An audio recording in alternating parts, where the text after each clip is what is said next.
She's just an innocent bystander. So what's new? Tell him I won't do it. It has to be done by next Thursday, Nick. And make sure it happens in Boston where he lives.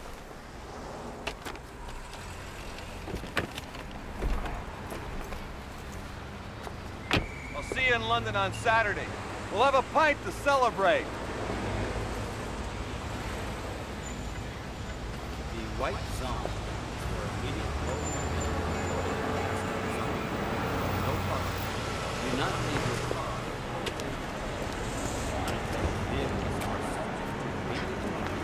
Mr. Toomey! Mr. Toomey! Thank God I caught you! I checked over the figures on those foreign bonds you bought, and as it turns out, you haven't made $43 million. You've lost it. I know. You know? Of course I know. I'm the head of the bond department, aren't I? Talk to you from Boston. Mr. Toomey, you can't go to Boston. All these transactions were personally authorized by you. The board of directors will crucify you. I know. That's why I have to go. I suggest you just relax, because everything's going to be fine. In fact, it's going to be wonderful. There's something strange inside that man's head. Later, Dinah. Now that I've given you a lift to the airport, you want to tell me why you're going to Boston? Doris, I'm not going to tell you, and you know Yes, but this is just so unlike you. Flying off to some strange city for no reason, not even telling your best friend why. AP Flight 29 to Boston. Oh, gosh, that's my flight. I gotta go. Bye. This is to announce the boarding of AP Oh, Flight 29 sorry. to Boston, departing from Gate 51. Bye.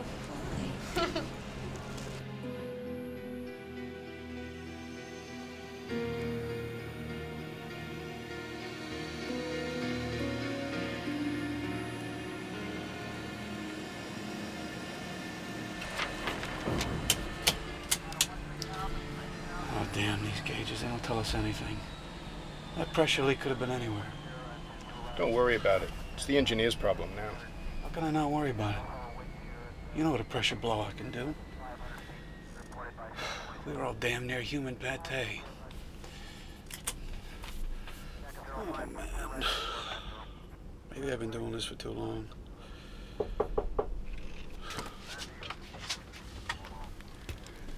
Captain Engel? Yeah, but I don't know what to tell you. We couldn't find that pressure leak anywhere.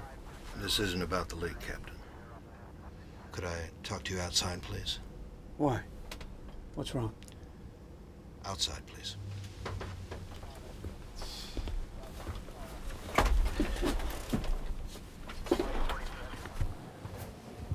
You want to tell me what's going on? It's about your wife. My wife? Oh.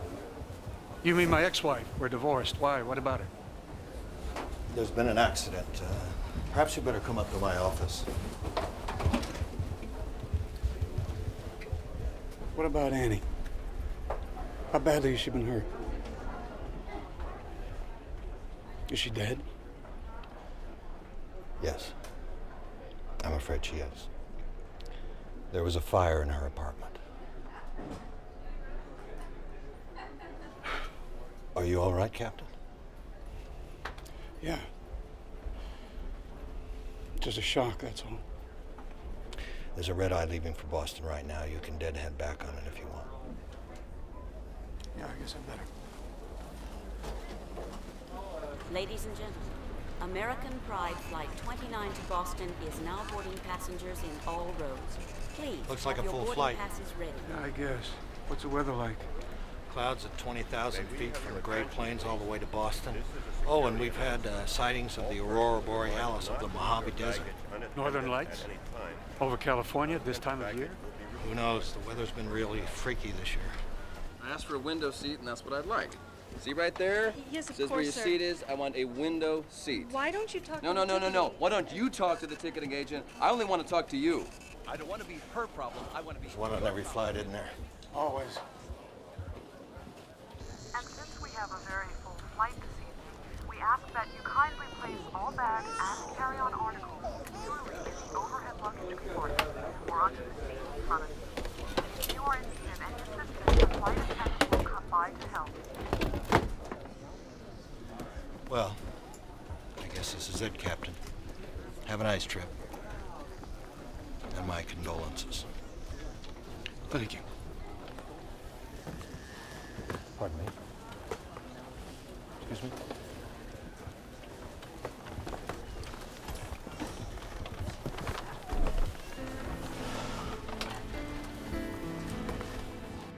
Roger, American Pride 29, you're clear for takeoff. Have a good flight to Boston.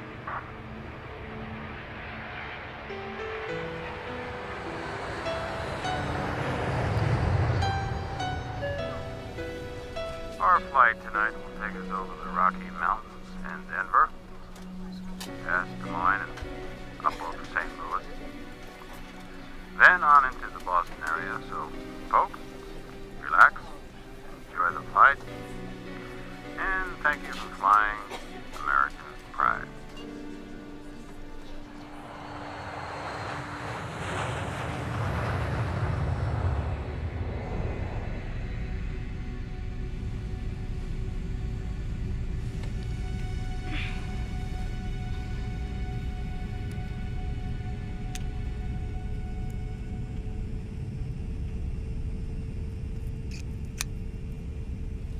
Aunt Vicky, could I have a glass of water, please? Aunt Vicky? Aunt Vicky?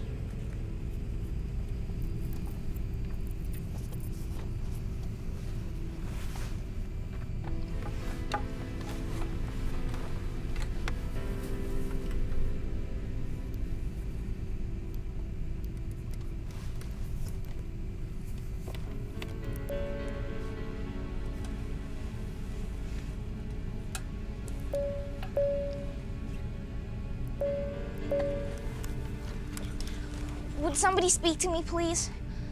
I'm sorry, but my aunt's gone, and I'm blind.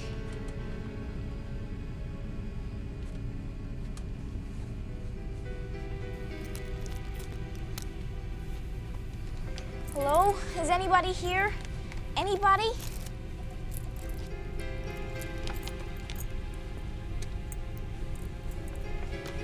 Dear God, please let someone be here. Anyone at all.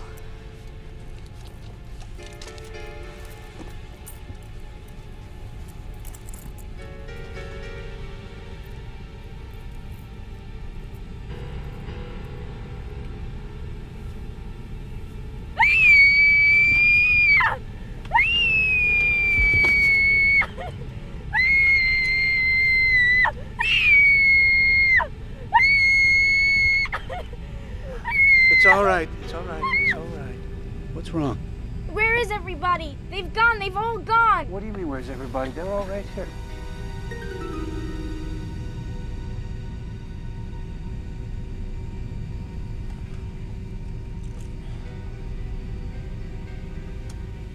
What happened? Did we land while I was asleep and let the others off? Where's my aunt? I want my aunt, please. I want my aunt. You're gonna be all right. What's your name? Dinah, I can't find my aunt. I'm blind and I can't see her. I woke up and her seat was empty. Who was screaming? Is the plane in trouble, mister? Where is everybody? What's going on? Are we in Boston already? I want my aunt now! Aunt Vicky! Aunt Vicky! Hey! Aunt Vicky! What the hell is going on here? Will someone shut this brat up? You're not alone. There are other people here. Can you hear them? Yeah, I can hear them. But where's Aunt Vicky? And who's being killed? Killed? Has someone been killed? Have we been hijacked? No one has been killed. I felt her hair. Someone cut off her hair. It's 10. Counting yourself and the bloke asleep in first class. What about the crew? Anybody know about them? Not yet. I was just about to find out. You stay with the girl? Yeah, all right, but what's happening? Gotta come back with some All right, answers. everybody, just calm down.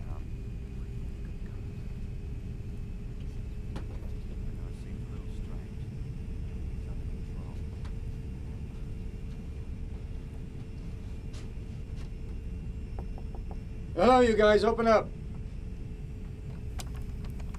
Hello. So what do you think happened? Do you think the plane landed and let the other passengers off? I don't know. I was asleep.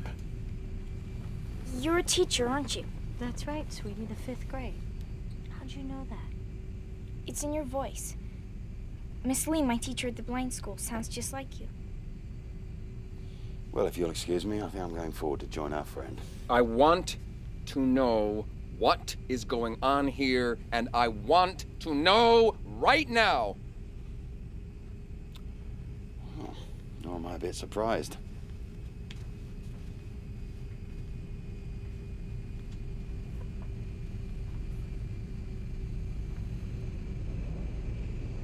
You said before that you had felt someone's hair. What did you mean by that? Over there on one of the seats. I felt someone's hair. This is a wig. It's not a human scalp. Is that what you felt? What do you see? Nothing, just mountains and darkness. Hello? Hello? Hello?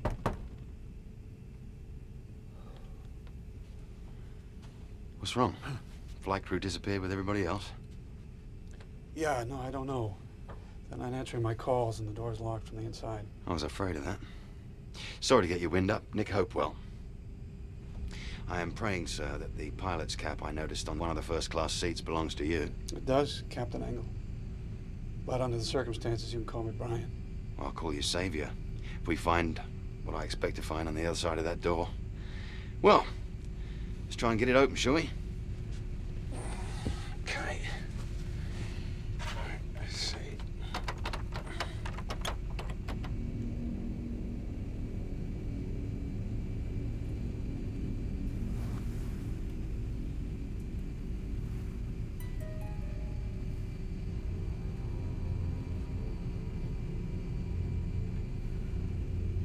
How could someone disappear and leave their hairpiece behind? It's quite a mystery, don't you think?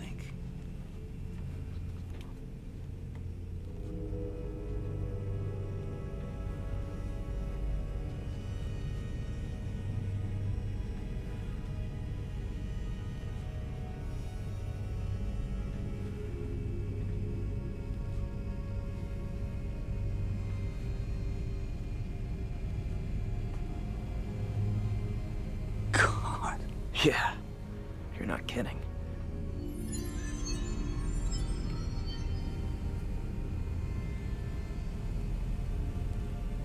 Somebody's bridge work. I was afraid of that.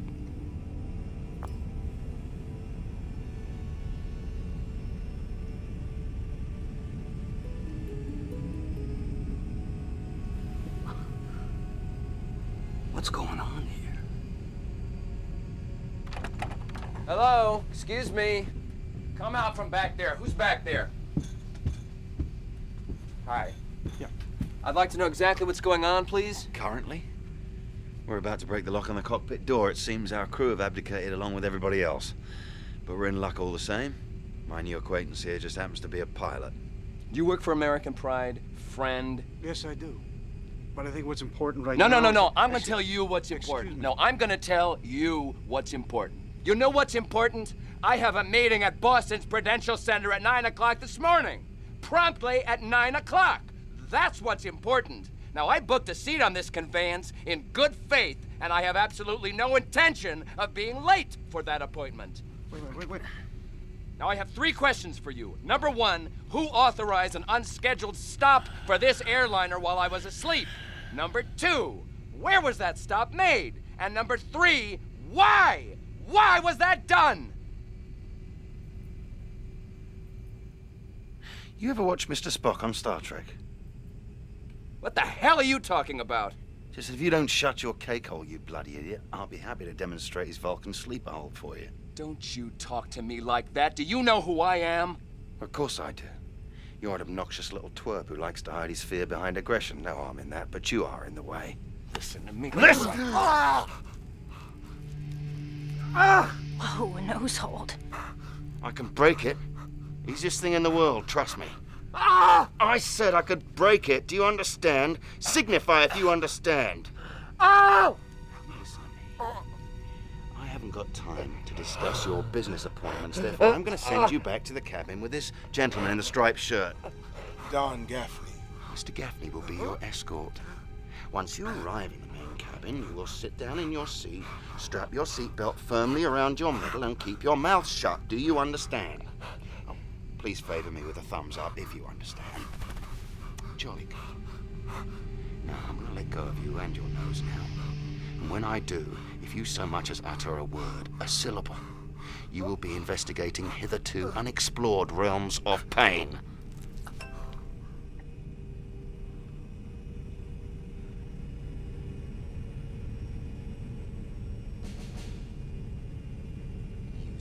I wouldn't, mister. This guy means it. You better come on back with me. Bad idea. Come on. Hey, come on. Come on. Let's see if we can find something for that nose.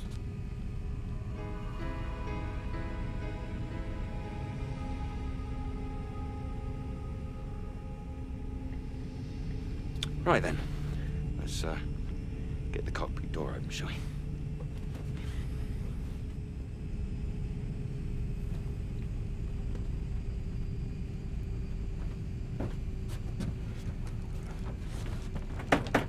Come on.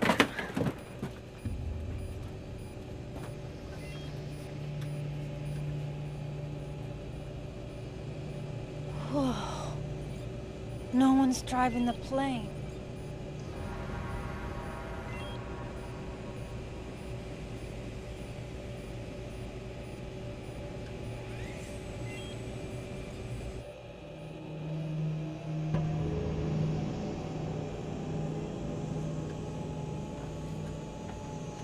Fast, wherever it was. Look there. I mean, look here. If you want watches, you can take your pick. There are tons of them back in the main cabin. Oh, there indeed. Watches, jewelry, and glasses. Also purses, but the weirdest thing is there's stuff that we're pretty sure came from inside of people. Like surgical pins, pacemakers. You know, I've been going on roughly the same assumption as our rude friend, the one I used the nose lock on, that the plane had landed somewhere for some reason, and then most of the passengers and crew were somehow offloaded, and then... No, there couldn't have been a takeoff while we were sleeping. Well, you can fly that plane on automatic, but you need a human being to take one up or land it. So where are the passengers and crew then? I don't know. But I plan on finding out. Want to hand me that paper, please? Well, the altitude is right. 37,000 feet. We're on course. What are you doing? Figuring out our closest major airport.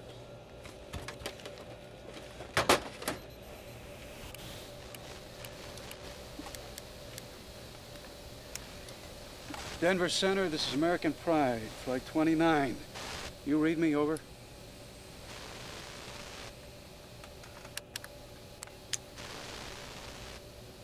Denver Center, come in please. This is American Pride, flight 29. We have a problem. A big problem. What's going on? I'm not getting anything at all. Mayday, Mayday, this is American Pride, flight 29, requesting emergency aid. Come in, please.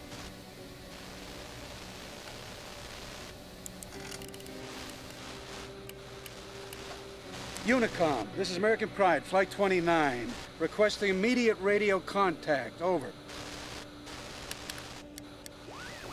Denver, come in. Come in, please. This is AP, flight 29. You answer me, damn it. Easy, mate. That dog won't bark either. What do they do down there? Have a nuclear war? Look, easy. Tell me what you mean, the dog won't bark. I mean, Denver Control, that dog. I mean, FAA Emergency, that dog. Unicom, which gives advisories at small airports, that dog too. This is a medium shortwave, man. People should be jumping all over this like frogs on a hot sidewalk. But I'm not even picking up static. The VOR beacon out of Denver, that's not working either. What does that mean? It means we have no radio. It means we have no Denver navigational beacon. And my board here says everything is peachy keen. Which is crap, it's gotta be. Hey, kid, would you run back there? Look out the left side of the plane. Look behind us, tell me what you see. My equipment says we're less than 50 miles south of Denver right now.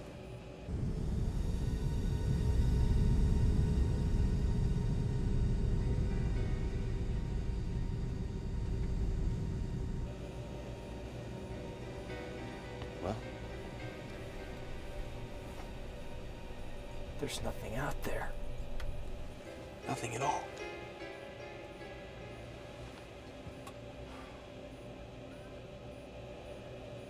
Denver's blacked out, isn't it? Yeah. Either that or it's gone. All right, people, back to your seats. We need a little peace and quiet. We are being quiet. Now, come on, my young friends, let's go sit in the back then. Captain has a lot of work to do.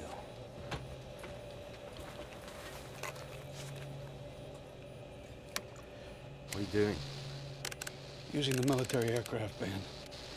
Strategic Air Command is never off the air.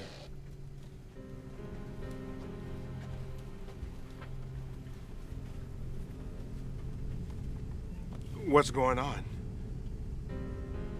The captain and that British fellow are trying to raise an airport on the radio. I suppose that we should introduce ourselves. I'm Bob Jenkins. I'm a mystery writer. I've written more than 40 novels. None as strange as this. My name is Laurel Stevenson, and I'm a school teacher in the San Fernando Valley. And this is the first vacation I've had in 8 years. What's the matter, Dinah? My name's Dinah Bellman, and I'm on my way to have an eye operation in Boston. Afterwards, I'll be able to see again. Probably be able to see again. The doctors say there's a 70% chance I'll get some vision, and a 40% chance I'll get all of it. Albert Kausner. I'm on my way to the Berkeley School of Music. I play violin. I'm Bethany Sims. I was gonna spend a couple of days with my aunt in Worcester, Mass. Now...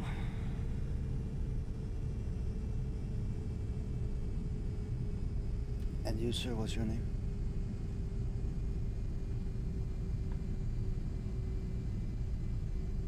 How about you? What's your name? I'm Don Gaffney. And what do you do? I'm a tool and die worker for Hughes Aircraft. I'm on my way to Boston to visit my first granddaughter. Okay, at least we've met. That leaves us with the $64,000 question. Where did everybody go, and why didn't we go with them?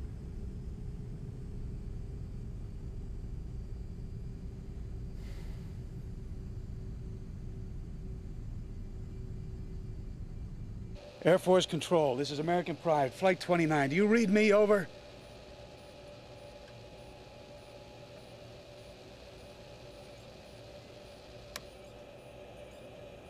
That dog won't bark either. We're all alone up here. Completely.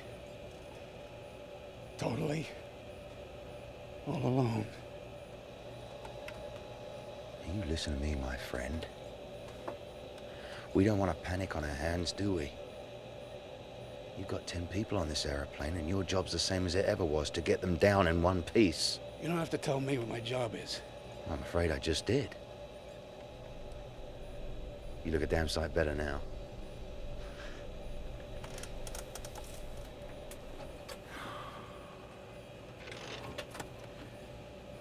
What do you do for a living, Nick? And don't tell me you're an accountant.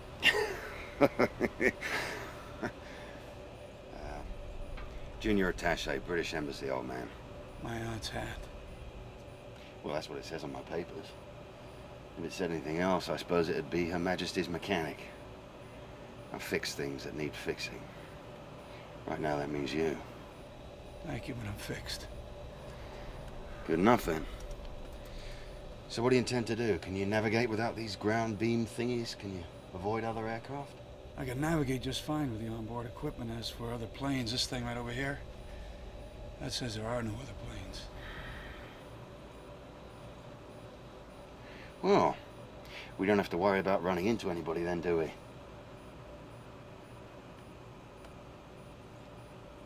So what do we do now? On to Boston? Logan, at dawn. One of the busiest airports in the world with no idea what's going on in the country below us? No way. No, we're heading to Bangor, Maine. And I think it's time to tell the passengers.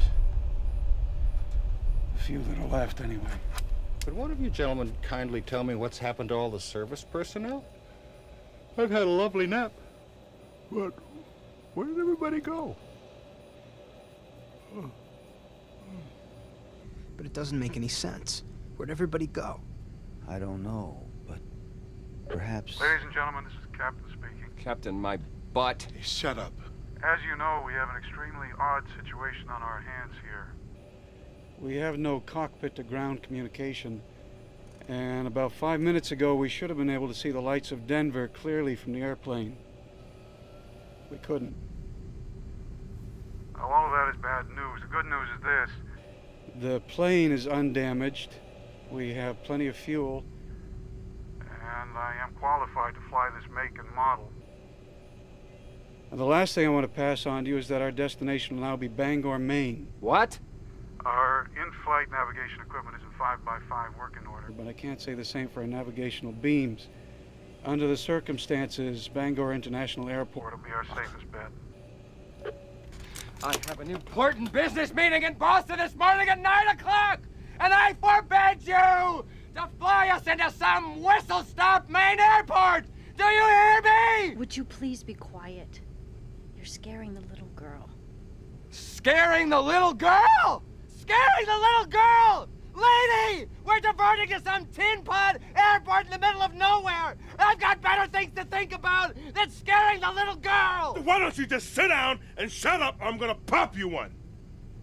I don't think you could do it alone, bud. He won't have to. I'll take a swing at you myself if you don't shut up. I'm real scared now. I'll help them if you don't stop it, mister. I really will.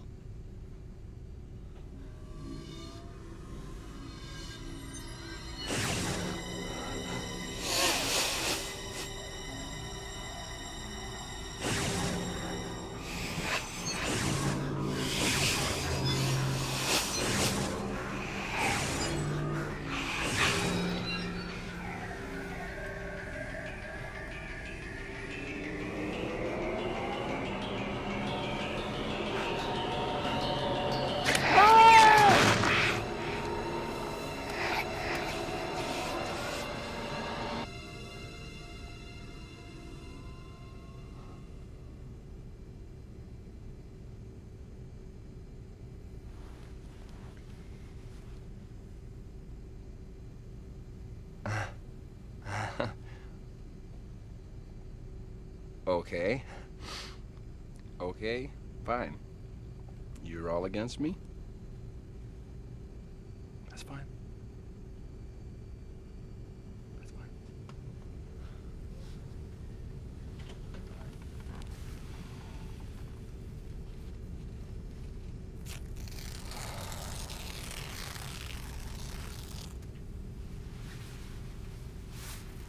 It doesn't have to be this way, mister.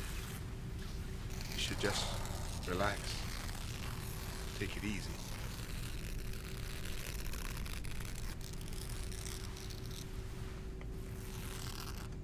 Anyone here know how to work this little oven up in the galley? I didn't think so.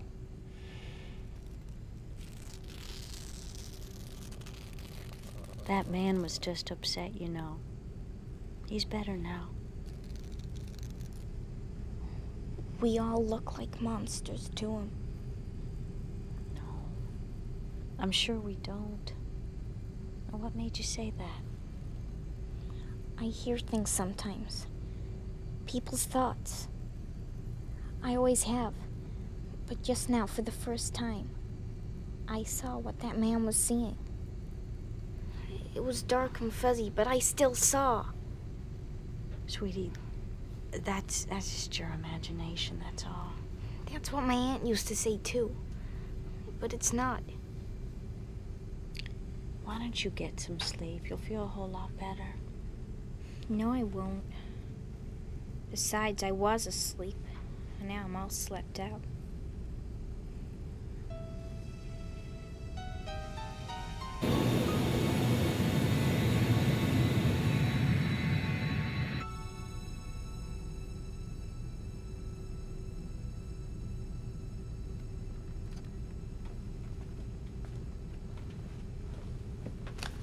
See anything? I didn't think so. May I ask you something? Did you happen to hear anything the little girl said earlier? No. Well, she was telling Miss Stevenson that she didn't think she could go to sleep because she had already been asleep. I also had been asleep. What about you, dear boy? What about me, what? Were you sleeping? You were, weren't you? Well, yeah. Yes. We were all asleep. Everybody. Well, maybe. Nonsense, maybe. I'm a mystery writer. Deduction is my bread and butter. Don't you think if someone had been awake when all those people were eliminated, that person would have screamed bloody murder and awakened the rest of us? I guess so. Of course. So I deduce that everyone was asleep, including all those people that were subtracted, along with the flight crew, of course, dear boy. Could you call me Albert, please, Mr. Jenkins? That's my name. Oh, I'm sorry, yes, of course. Yes, I'm upset, and when I'm upset, I tend to get a little patronizing. Please forgive me. It's just that I'm trying to figure this thing out. Well, do you have any ideas? Well, if it were just the plane, I could easily come up with a scenario. What scenario? Well, let's say, for instance, that some shadowy government organization decided to conduct an experiment and we were the test subjects. And the purpose of such an experiment, given the circumstances, would be to document the effect of serious emotional stress on a number of ordinary Americans. And the scientist who designed the experiment loads the oxygen system of this plane with an odorless hypnotic gas. After this is released into the air, everyone falls asleep, with the obvious exception of the pilot, who is breathing uncontaminated air through a mask. Then the captain lands the plane at a secret airstrip in Nevada, let's say, whereupon, with the exception of the 9 randomly chosen test subjects, all the sleeping passengers are carefully carried off the plane and placed aboard another identical plane. The captain then gets Flight 29 airborne again and returns it to its original altitude and heading. He activates the autopilot. He disables the radio systems. And then, as the effect of the gas begins to wear off, the captain hears on his intercom the voice of the little blind girl calling for her aunt. And he knows that this will wake the others. The experiment is about to begin. Captain Angle is one of them. Well, in this scenario, he is. If Captain Angle is one of the people who did this to us, we're going to have to capture him as soon as we land. You, me, Mr. Gaffney, and perhaps that British fellow. But it doesn't hold up, you know. What? This scenario I just gave you doesn't hold up. But you just said. What I said was, if it were just this plane, I could give you a scenario. But unfortunately, it's not just this plane. The city of Denver is probably still down there, but all its lights were off, if it was. And it's not just Denver, I can tell you that. Omaha, Des Moines, St. Louis, there isn't a trace of any of them down there either. Now, what has happened has not just happened on this plane. And that's where deduction breaks down.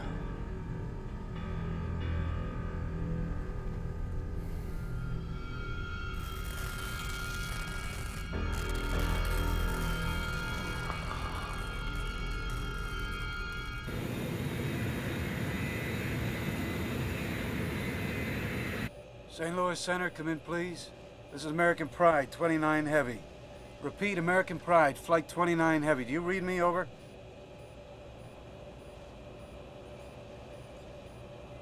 Nothing anywhere. Not on the ground or in the air. It's like the entire country has suddenly ceased to exist. I suppose you ever read science fiction, do you? Well, I was crazy about it as a kid. You? Yeah, till I was 18 or so.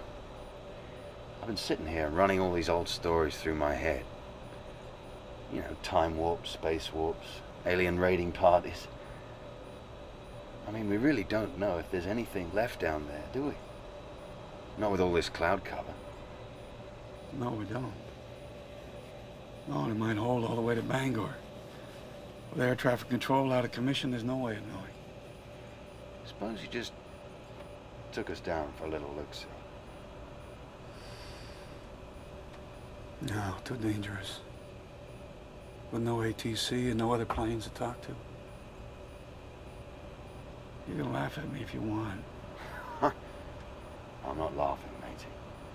I'm far from laughing. Well, suppose we have slipped into another dimension, like in a science fiction story. How do we know what's down there? I mean, this Earth could have the Rockies in upstate New York. Well, we seem to have the sky pretty much to ourselves. Up here, that's true. Down there, who knows?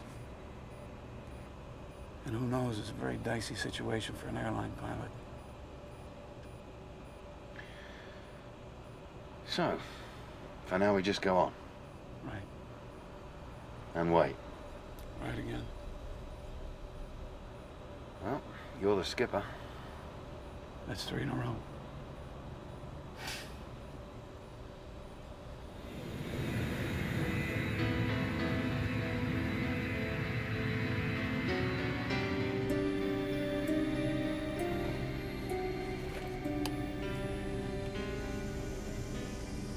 What do you see? The sun's up. That's about it. What about the ground? I can't see it. It's all clouds down there. Perhaps it's just as well. Maybe.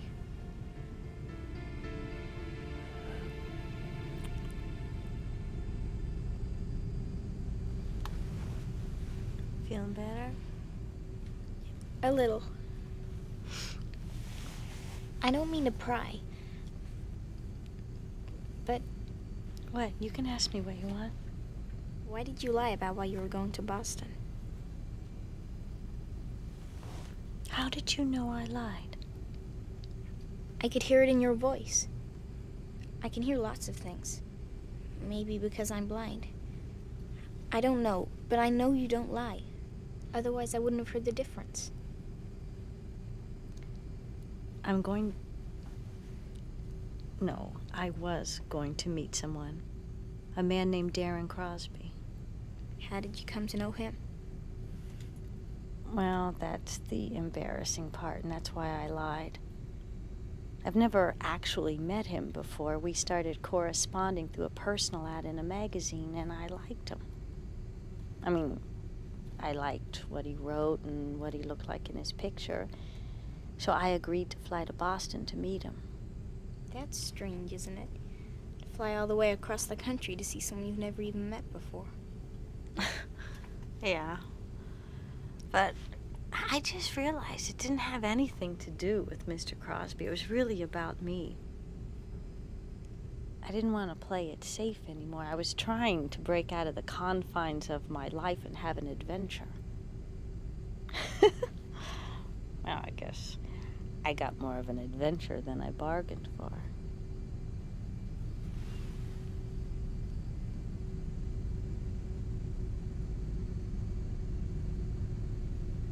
You're very pretty, Laurel. I'm sure you'll find what you're looking for.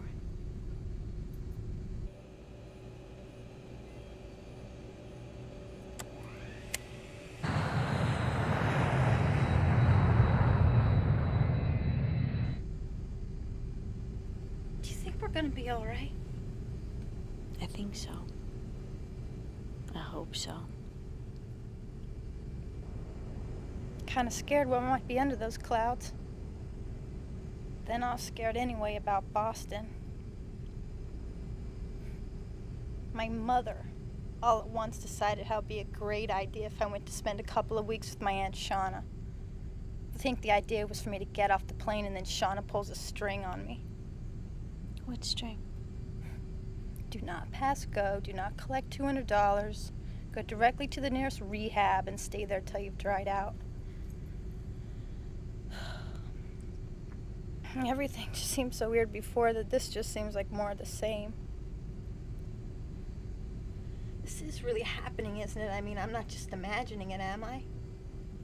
No. It's real enough, all right.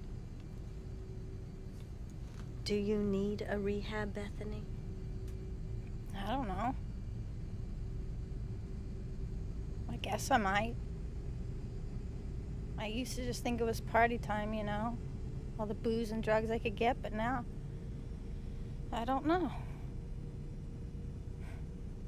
But getting shipped off this way just makes me feel like a pig in a slaughterhouse chute.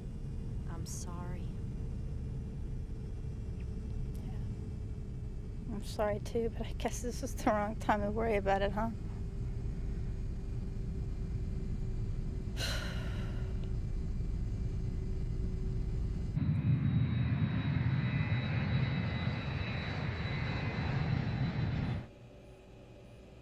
Well, I think it's time to fish or cut bait. Hello again, ladies and gentlemen. This is Captain Engel speaking. We are currently over the Atlantic Ocean, about 30 miles off the Maine coast. I'll be commencing our initial descent into the Bangor area very soon. I want you all to make sure your seatbelts are snug and secure. I'm beginning our descent now. I want you all to be calm. My board up here is green across, and all procedures in the flight deck remain routine. Well, that's very comforting, that is. You should have been a politician, mate. Well, I doubt they're feeling very comfortable right now. I know I'm not. 30,000 feet, still descending. I don't mind telling you, Brian, I'm scared stiff. Part of me wants to grab you and make you take us back up again. Oh, it wouldn't do any good. We can't stay up here forever. I realize that. And I'm still afraid of what's under these clouds. Or not under them. Well, we'll find out together.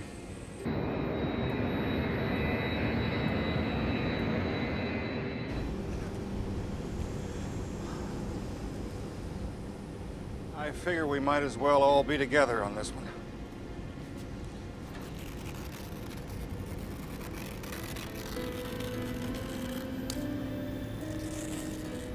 Do you mind stopping that? It's driving me crazy.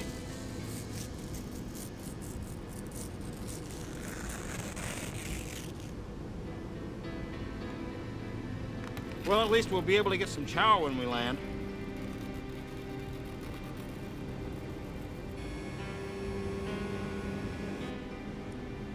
You know something, Dinah? What? I really don't want to go down there. I mean, I really don't. Well, if it'll make you feel any better, you're not the only one. I'm scared. I mean, very scared. I think I'm gonna pass out.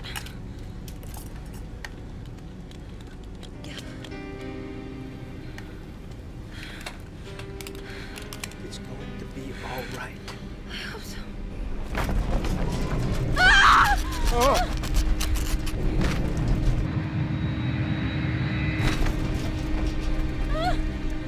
This is just Ordinary turbulence, folks. Most of you have been through this before, so just remain calm.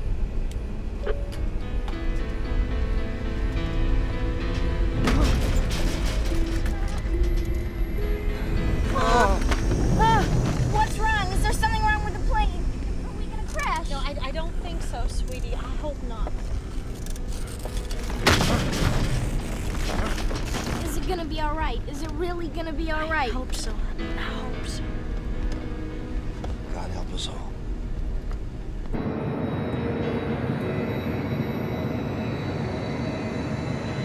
Look, maybe this wasn't such a good idea, Brian. Maybe we should climb back up again and think about it, eh? Not enough time and not enough fuel.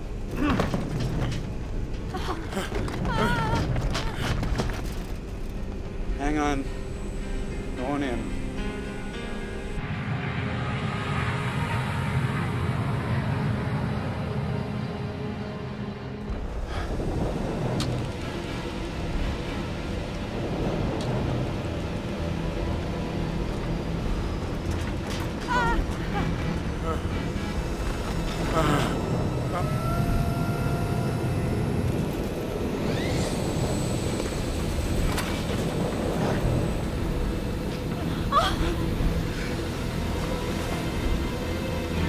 Bethany! Bethany! Bethany! Oh, God, what the hell was that? Bethany! There's a drink trolley loose up front that probably rolled into the galley wall or something. Say something.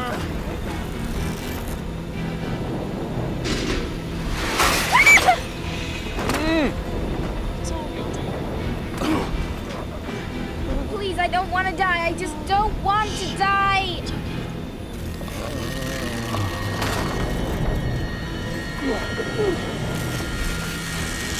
Look, quit it right now, you worm! I'm gonna take what's left of that magazine and stuff it right down your throat! Try it, you little jackass.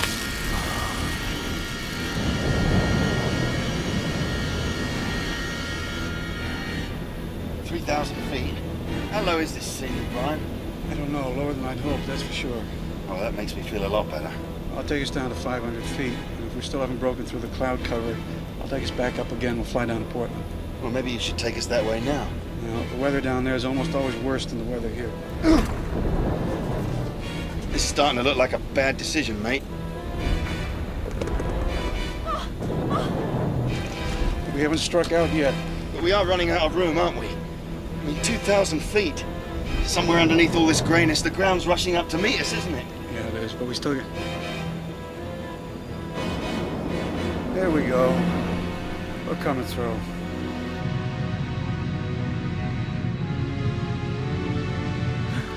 It's all right. It's all right.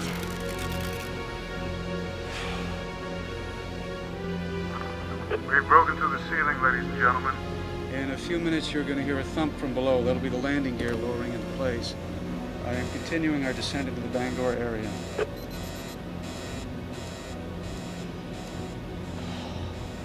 Wish me luck, Nick. Oh, I do, matey. I do.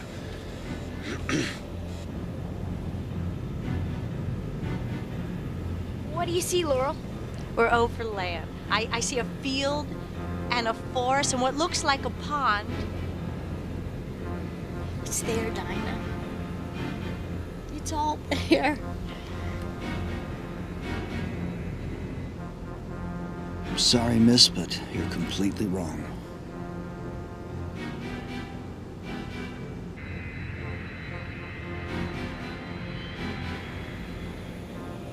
I can see the airport. My God, what a beautiful sight. Buckle up, coming in. Bangor Tower, this is AP, Flight 29, heavy. I am declaring an emergency. If you have runway traffic, get it out of the way. I am coming in.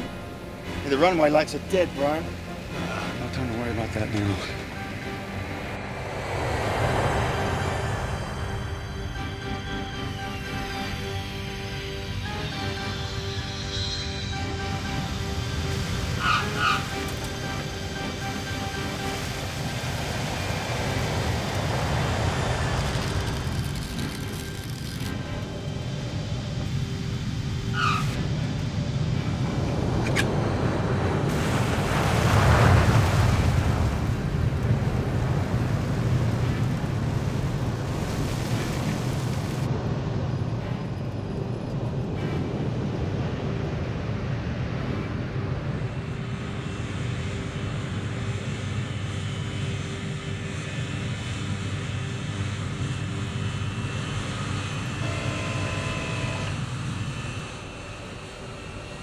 Routine landing.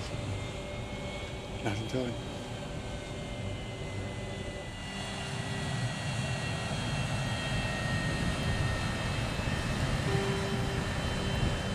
Ladies and gentlemen, welcome to Bangor. Yeah!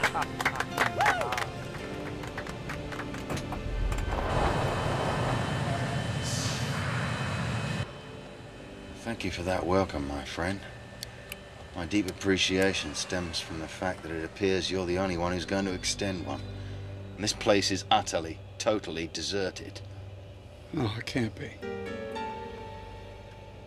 Unfortunately, I'm afraid it is.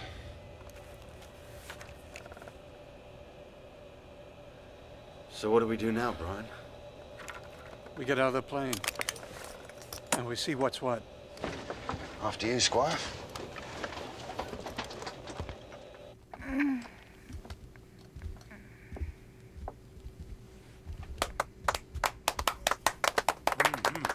Okay. Yes. What is it? It's the pilot. It's the pilot that landed us safely.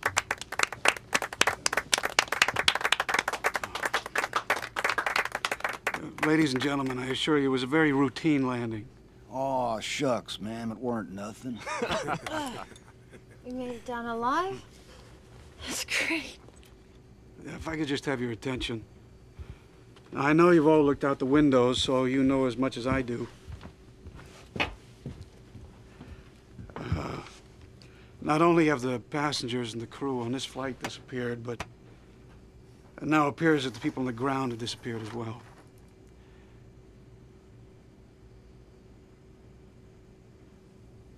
But logic suggests that since we survived, whatever it was,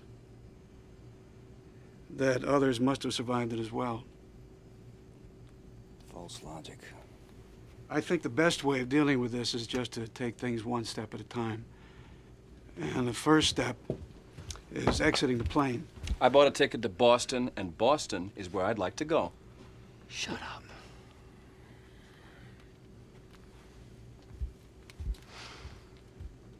We're gonna have to use the emergency slide, so I want to review the procedures with you.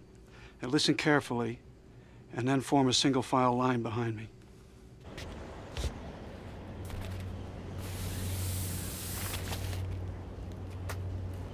Well, here we are at last.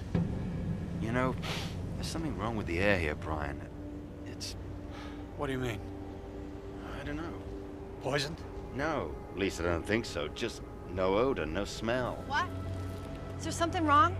I mean, I'm not sure I really want to know, but if there is... Honey, there's nothing wrong here. But there is. This place smells wrong. Really badly wrong.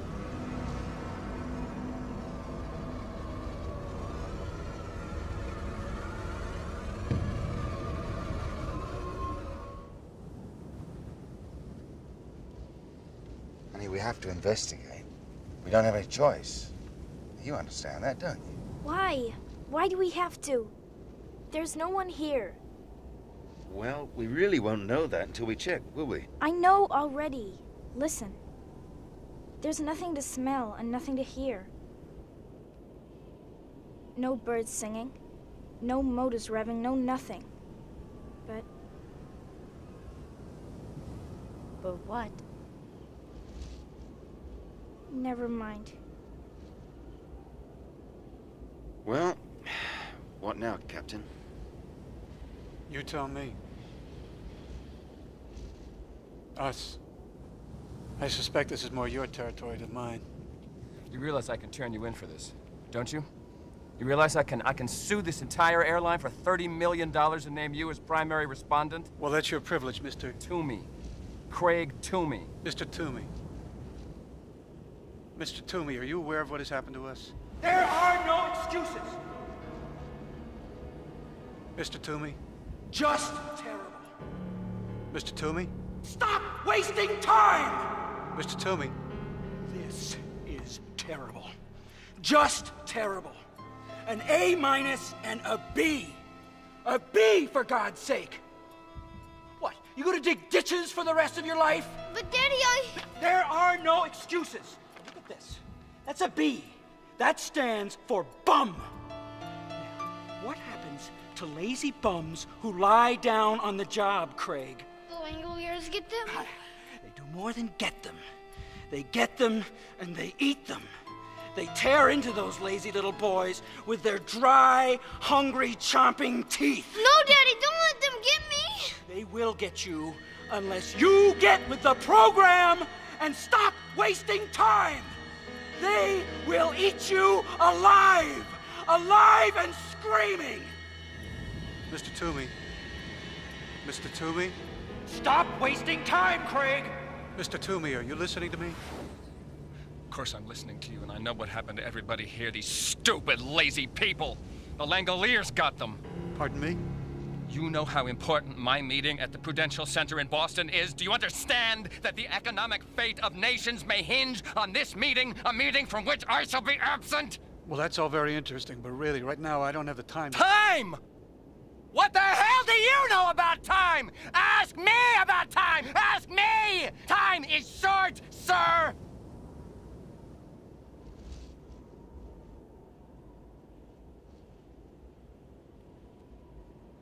And what do you reckon the best way is inside the terminal, Brian? Well, I guess it would be through the luggage conveyor. All right, then. Now let's hike on over. Ladies and gentlemen, shall we? Sure. Yeah, let's go. All right. Let's go. Mr. Toomey?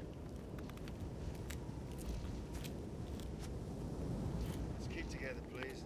Why don't we see if we can get something See to the eat? opening there? That's what we're going through. And if there's a restaurant.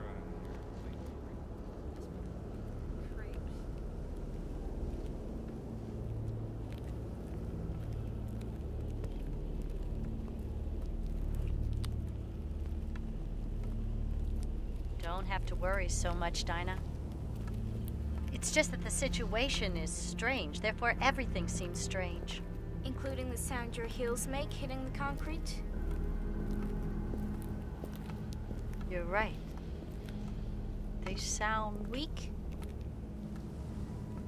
That's right. Weak. Almost as if they don't have any strength.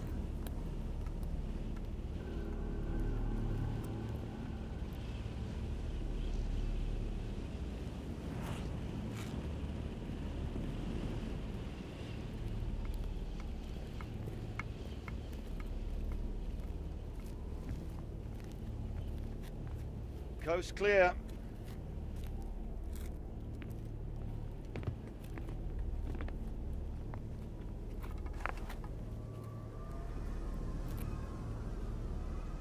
It's really wrong here.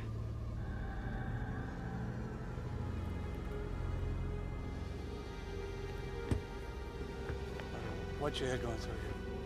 That's it. Yeah, just wait for me when you get in there.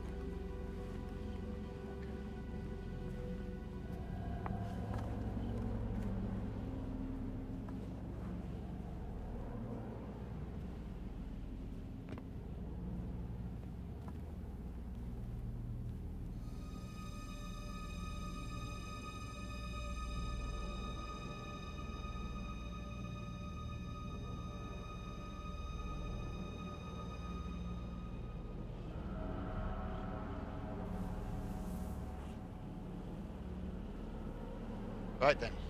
Let's try the telephone, shall we?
What, I scare you?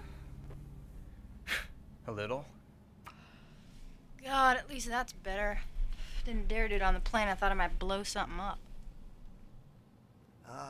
Excuse me, but I quit those, 10 years ago.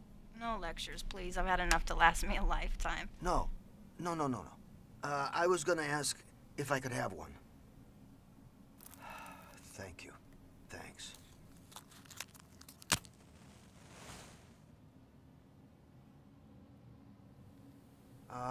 Albert.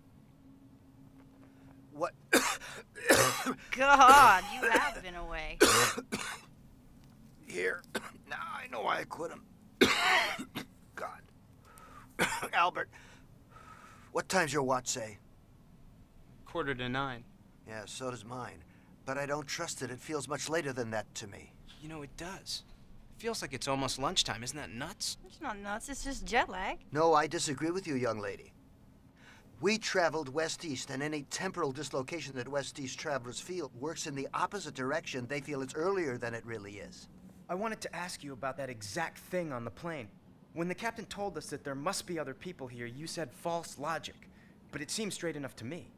We were all asleep, and we're here.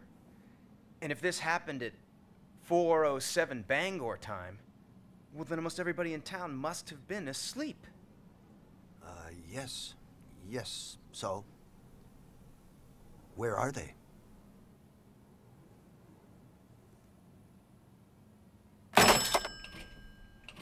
It's a washout. They're all dead. No dial tone, no operator, nothing. You can add the sound of no phones ringing to that of no dogs barking, Brian. So what do we do now? Let's go upstairs. That's where the restaurant must be. You know, you got a one-track mind, mister. In the first place, my name is Rudy Warwick, not Mr. Sorry. And second, people think better when their stomachs are full. It's a law of nature. I agree with Mr. Warwick. I think we could all use something to eat. Yeah, why not? I'm starting to feel like Robinson bloody Crusoe anyway.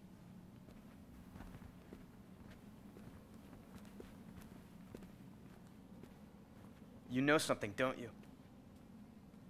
I might, but then I might not. But I do have a suggestion. Young lady, save your matches. Well, I don't get what you mean. There's got to be a newsstand upstairs with tons of matches and disposable lighters. I just still say save your matches. Wait a minute. Where's Mr. Toomey? Who cares? Good riddance to bad rubbish. I'm sorry, mate. I didn't see him go. Toomey! Craig Toomey! Where are you? Something's wrong. There's no echo. What do you mean? That's impossible. Hello? Is anybody there? Hello? Is anybody there?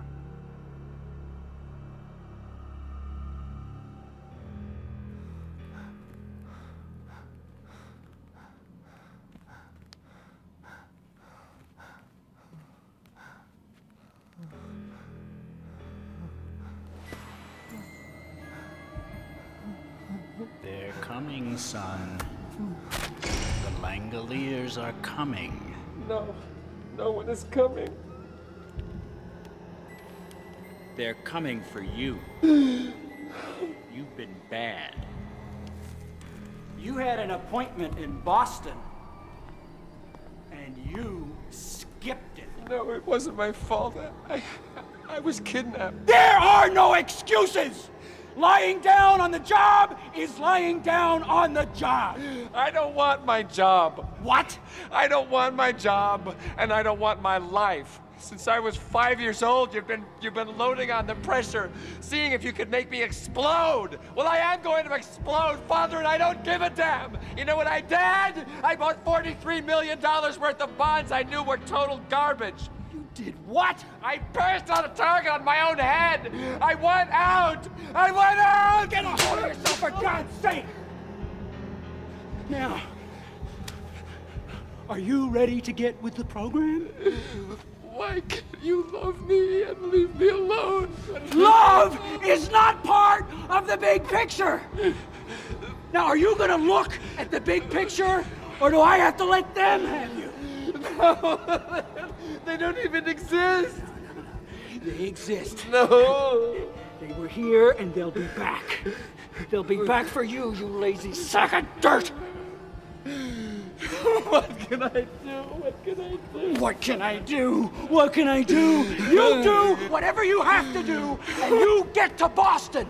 Because if you don't, Craigie Waggy, they are gonna chew the eyes right out of your head.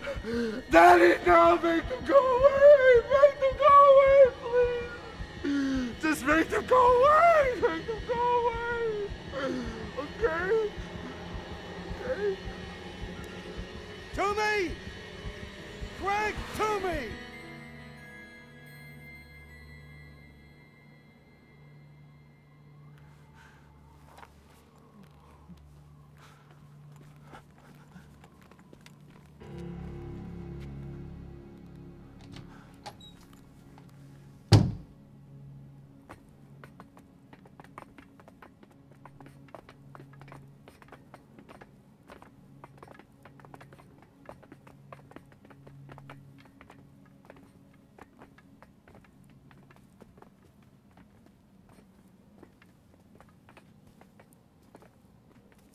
Okay, let's go.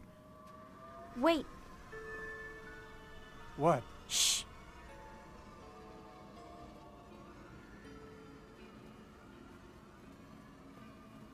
There. There, I feel the light.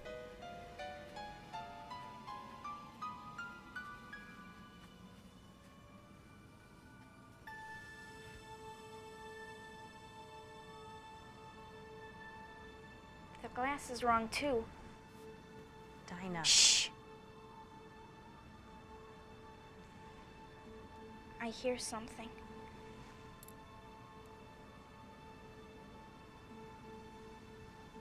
There's nothing out there. Dinah, it's your imagination, that's all. Dinah, tell us what you hear. I don't know.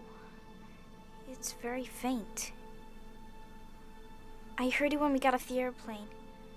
And then I decided it was just my imagination. Now I can hear it even through the glass. It sounds a little like Rice Krispies after you pour in the milk.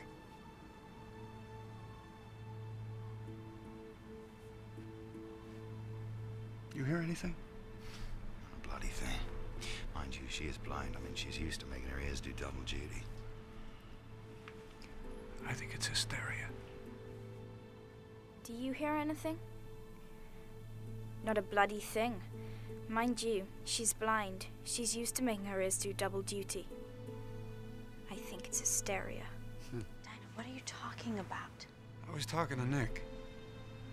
And she heard us from over there by the window. You've got great ears, hon. I hear what I hear. And I hear something out there. In that direction. And it's awful. A really terrible, scary sound. If you could just tell us what it was, little miss, it would really help. I don't know. But I know it's closer than it was. We have to get out of here, and soon. Because something's coming. There's something making that horrible serial noise. Dinah, the plane we came in on is almost out of fuel. Then you have to put some more in it! It's coming! Don't you understand? It's coming! And if we haven't gone by the time it gets here, we're all going to die!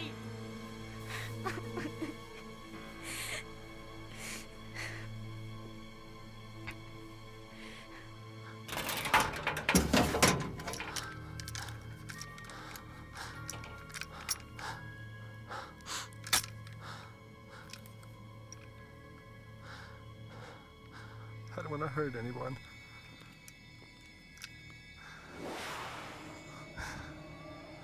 Don't forget, Craigie Waggy. The Langoliers were here. And they will be back. You'd better be gone when they get here, or you know what will happen. Oh, I know what'll happen. They'll eat me. They'll eat me all up.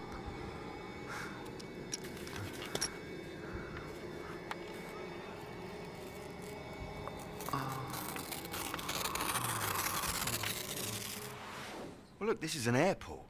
There must be other planes with fuel in them. If we find one, can you fly it? Yes. There's just one little problem. Where exactly should we go? Away. Away from that sound. Is it closer now than when you first heard it, Dinah? I don't know. I think it's still far, but I can't be sure.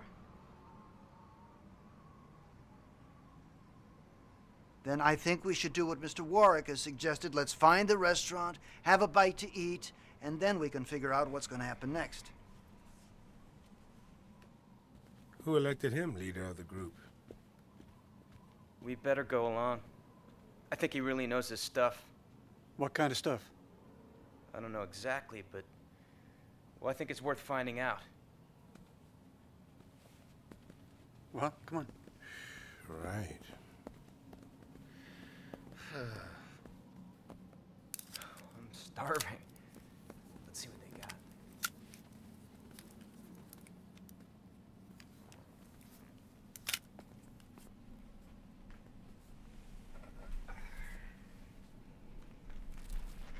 See? Told you I didn't need to save my matches. You were right. But let's try one of these, okay? Sure, but why? Well, that's what we're going to find out. Son of a bee. Looks like we've discovered yet another problem. Can I borrow your book of matches, Bethany? Wait a minute, matey. Exactly what is it you do know? Only that this situation has even wider implications than we thought. What's happening, folks? Be damned if I know, but I don't like it much.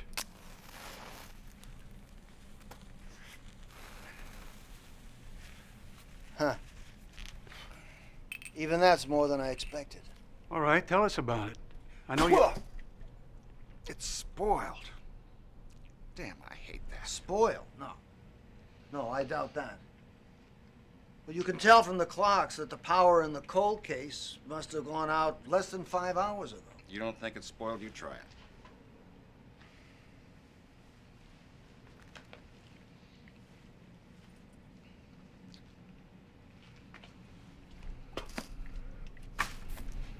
That's not spoiled. It's just tasteless, like chewing paper. But I can understand why you might have thought that it was spoiled. It was spoiled.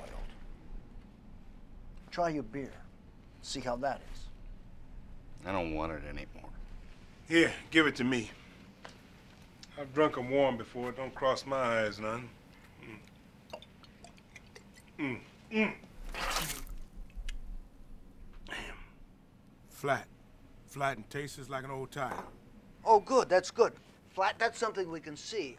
Can you get some more beers and some soft drinks from the cold case over there? You can't dilly-dally any longer, Craigie Waggy. You have to get to Boston, and you have to do it now. I don't want to shoot you, but I will if I have to. I don't want to shoot you, but I will if I have to. Oh, yes, I will.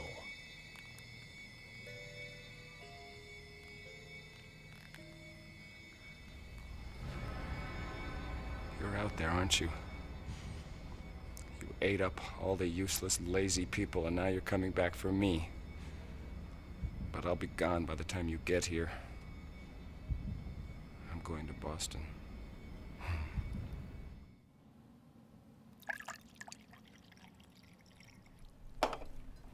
So we're all agreed.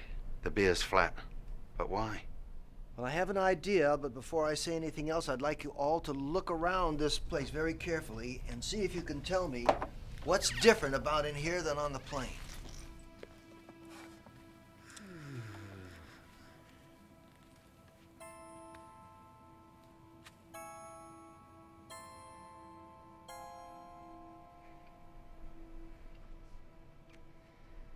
The rings.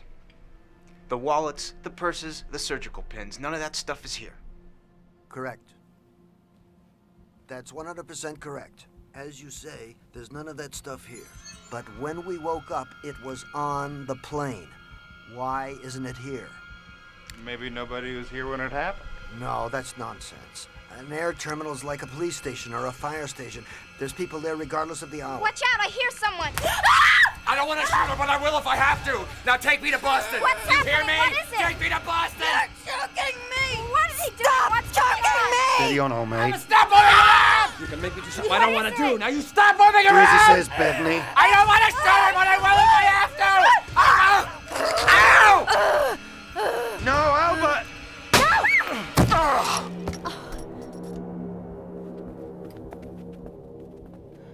I think I've been shot. Albert! It's all right, Albert. Albert? Albert, you all right? Kid, you all right? How bad am I hit? Were you able to stop the bleeding? Oh, I think you'll live, old son. Here, souvenir for you. Found it on the floor. It must have hit you square in the chest and bounced off. I was thinking of the matches. I sort of thought it wouldn't fire at all. That was very brave, Albert, and very risky. God, what if I'd been wrong? You almost were. A little more pop, and Albert here would have had a bullet in his lung. Okay? All right, so here's what we do, Mr. I thought it was really brave. Would you pass me that rope? I mean, incredible. Strong. It wasn't much. I don't want him moving at all. Oh. All right. Hold his hands for me. Say, I didn't kill that guy, did I? I hit him pretty hard. He's out like a light, but he's still alive. Oh, his pulse is strong and regular. He'll live. He'll just wake up with a bad headache. In the meantime, I think it might be wise to take a few precautions, don't you? Do you have to be so rough? Yes. If you want him safely secured, you do want him safely secured, don't you? All right. Just like one of Father John's Christmas turkeys. Neatly trussed. Now, where were we before we were so rudely interrupted? Let me up. Let me up. Let me up right now. Shut up! Stop it! Hey, what do you have to do that for? Now listen to me. You need waking up, fellows and girls, and I haven't got the time to do this gently. Dinah says something's coming towards us, rather nasty, at a rate of knots, and I, for one, believe her. Now, having a knowledge of what it is may not save our lives, but I'm bloody sure that a lack of it's going to put an end to us. And soon. Anybody disagree? Jolly good. Mr. Jenkins, pray continue. I'm sorry, but I write about these things. I just haven't taken part in them. Until now, that is. I think you're doing great, Mr. Jenkins. And I like listening to you, too. It makes me feel better. Oh, well, thank you. Thank you. That's very nice of you to say that, Dinah. I think I found a fallacy in our thinking, and it is this. We all assumed as we began to grasp the dimensions of this event that something had happened to the rest of the world. But the evidence doesn't bear that assumption out. What has happened to us. And us alone. I'm convinced that the world as we know it is ticking along as it always has. But it's we, the 10 survivors of Flight 29, who are lost. Please tell us what you know, Mr. Jenkins. I can't help but feeling that we're running out of time and fast. Yes, of course. There's no mess in here, but there's a mess on the plane. There's no electricity in here, but there's electricity on the plane. Neither of these are conclusive, of course, but then there's the matches. Bethany had her matches on the plane. They work fine. The matches in here, they just fizzle. The carbonated drinks are flat. The food is tasteless. The air is odorless. And sound fails to reverberate. Then we have a madman. He fires a gun, and the bullet travels mere inches, and it has no force. Then, of course, there's the weather. What about it? Well, there's a strong wind blowing out there in heavy gusts. And yet there's a low cloud cover that doesn't move at all. It's frozen in place. I think the weather patterns are stopping, or they're running down like an old pocket watch. Which brings me right to the very hub of the matter. I said not 15 minutes ago that I felt it was lunchtime. Well, now I feel it's a lot later than that. I feel it's 3 o'clock, 4 o'clock in the afternoon. And I have a terrible feeling that we're going to see it getting dark outside before our watches tell us it's 9:45 in the morning. Please, Mr. Jenkins, can we get to the point?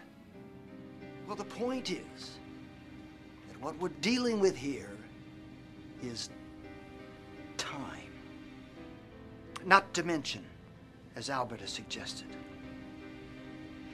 let's say that every now and then a hole appears in the stream of time. Not a time warp, but a time rip.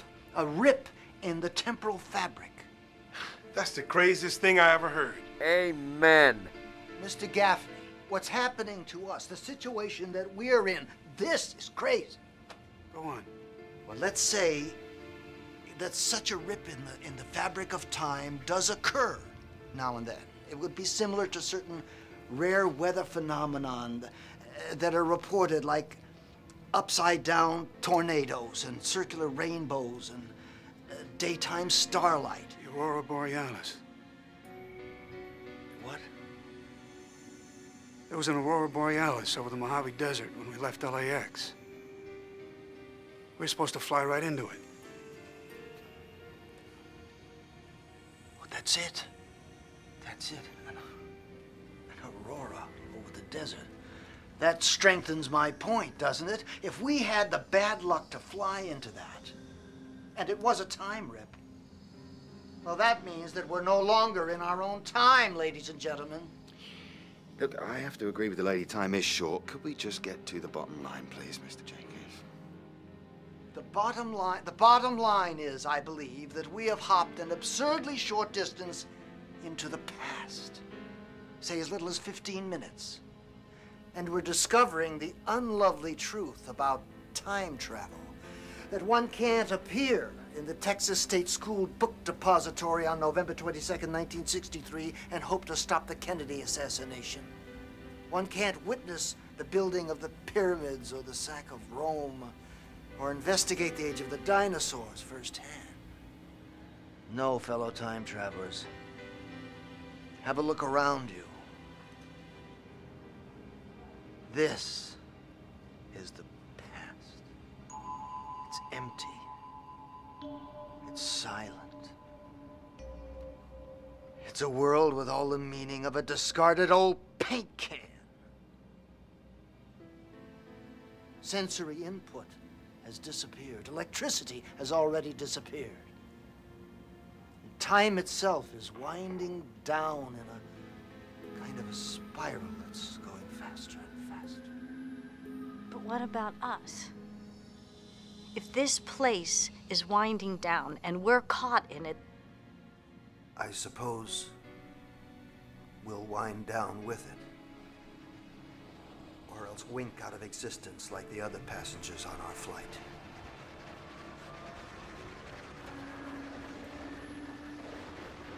Mr. Jenkins, the sound I told you about before. I can hear it again. It's getting closer. Much, much closer.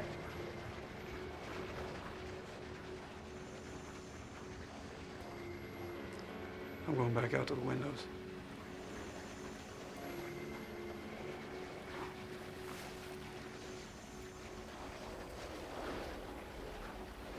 What about you two? You coming? we can hear it as well as we want to from here. Mind you stay away from Mr. Toomey. Stay away from Mr. Toomey.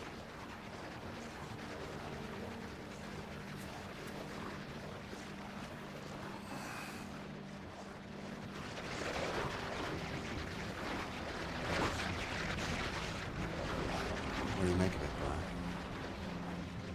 All I know is it's the only sound in town. No, it's not in town yet. But it will be, and soon. Dinah's right.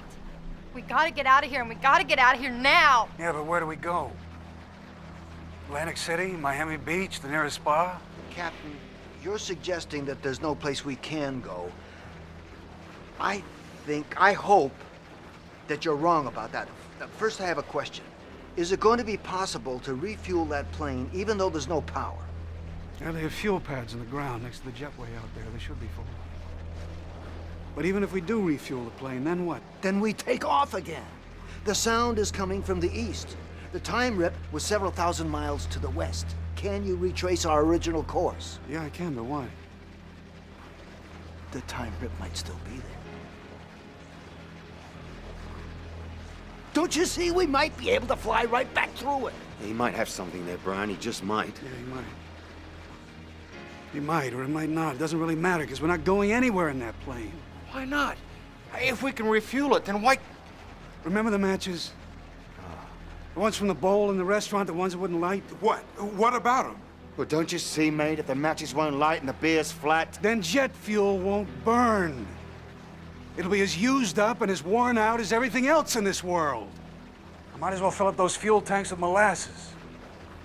You mean we're stuck here? With that noise coming closer and there's no way out?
You mentioned Langoliers earlier, Mr. Toomey. What are those? Dinah, don't talk to him. Oh, don't worry. I wouldn't hurt the child. No more than I would have hurt that girl. I'm just frightened, that's all. Aren't you? Yes. But I don't take hostages and I don't try to shoot teenage boys when I'm frightened. Touché. What are the Langoliers, Mr. Toomey? Well...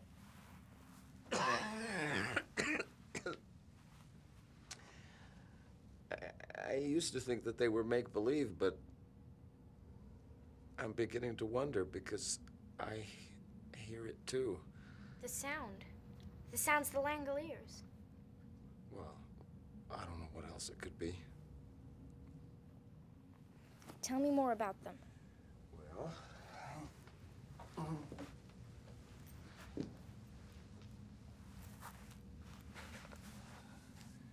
My father used to say that the Langoliers were little creatures that lived in closets and sewers and other dark places.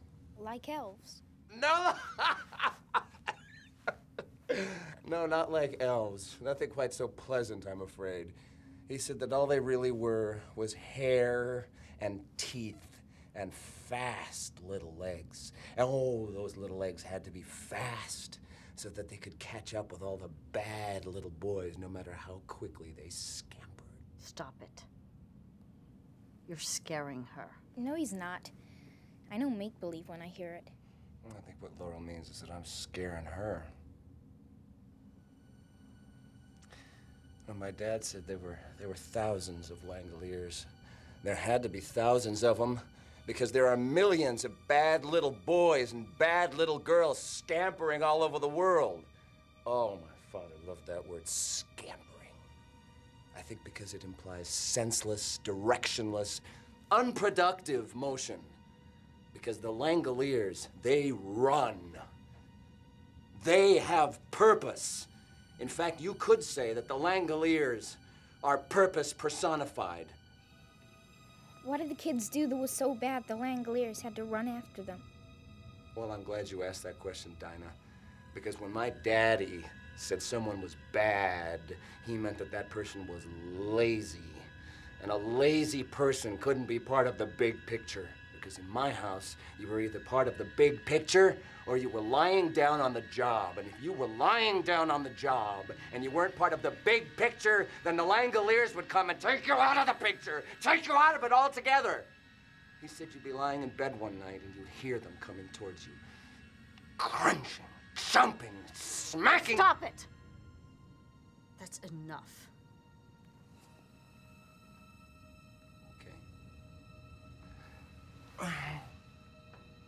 I'll bet you were scared of your dad, weren't you, Mr. Toomey? You and the cigar, little miss. I was terrified of him. Is he dead? Yeah. Was he lying down on the job? Did the Langoliers get him? Yes.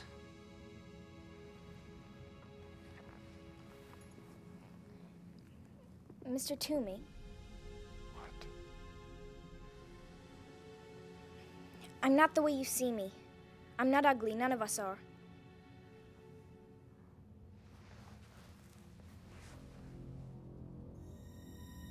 And just how do you know how I see you, little blind miss? You might be surprised.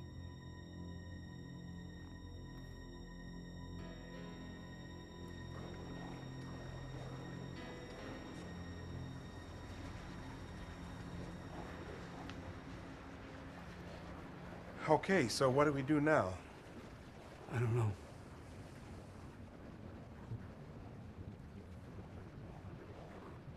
God, she looks beautiful, doesn't she? Yeah, especially compared to everything else around here. Brian, exactly how much fuel do we have left? Well, when we landed, I had less than 5,000 pounds. To get back to where this happened, I'd need at least 100,000.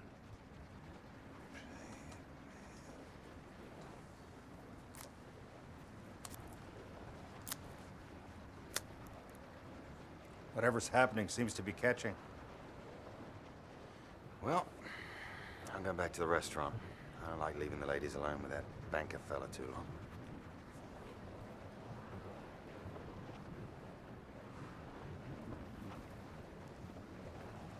Come on. Oh, wait a minute.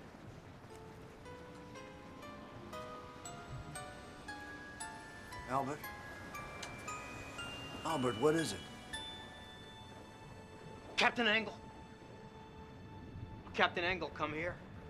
I think I have the solution to our problem.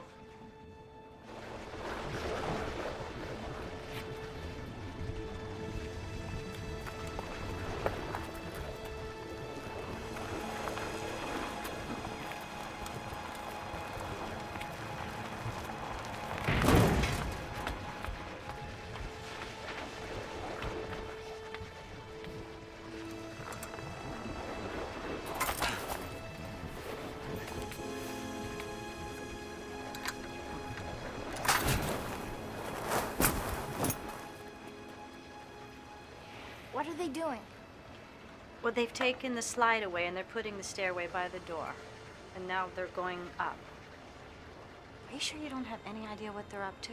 All I know is that Albert went nuts. He kept saying something about the plane being more there.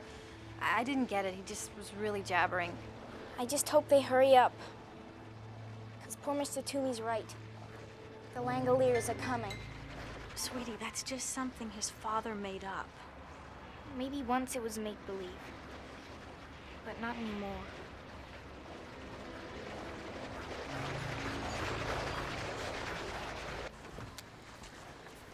All right, Albert. On with the show. Exhibit A, the book of matches from the restaurant.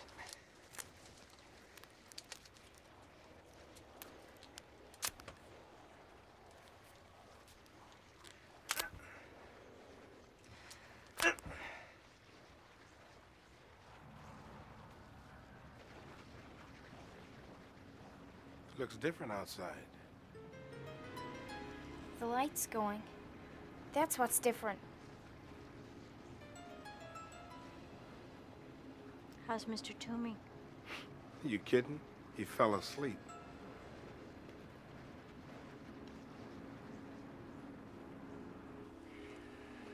I guess that's it. There's nothing more we can do out here. Now, wait a minute. I smelled something. I smelled sulfur. I did too. Try another one, Albert. You see? You see?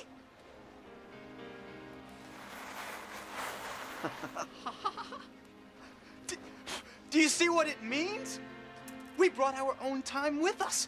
That's the past out there and everywhere, I guess, east of the hole that we came through. But the present is still in here, still caught inside this airplane. That's why it looks brighter, more alive than anything else here. Bravo, Albert, bravo. Try the beer.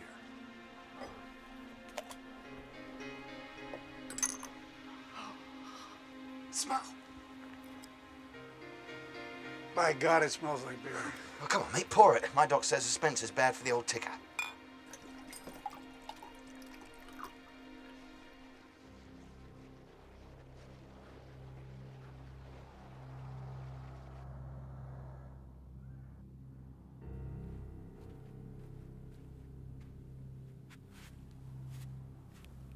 Hey, you awake?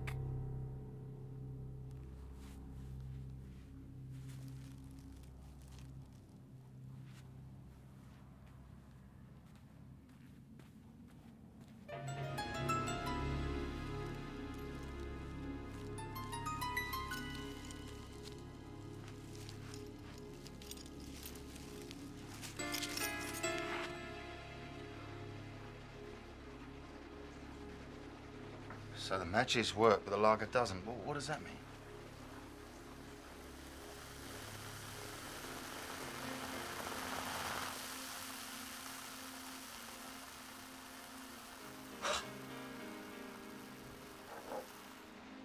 Apparently, it takes a moment for things to catch up.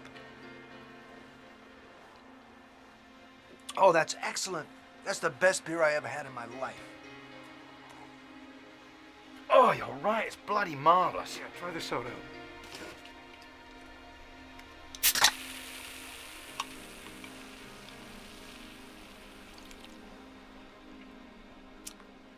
Gentlemen, the cola is very, very good today.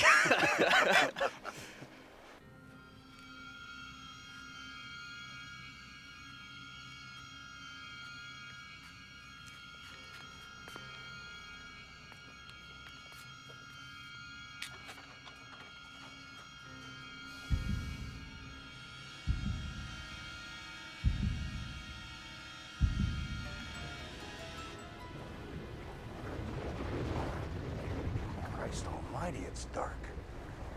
He's supposed to be watching the nut. Oh, don't worry, he's still out. Damn, that sound is creepy. It's like a bunch of coked up termites in a balsa wood glider. I think we ought to check on Mr. Toomey. I'm worried about him. But if he's unconscious, there's nothing we can do about it. I don't think he is unconscious. I don't think he's even asleep. All right, let's go see.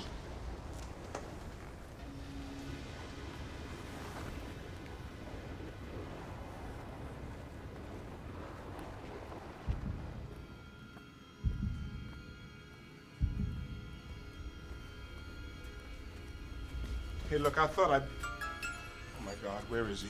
I don't... Be quiet.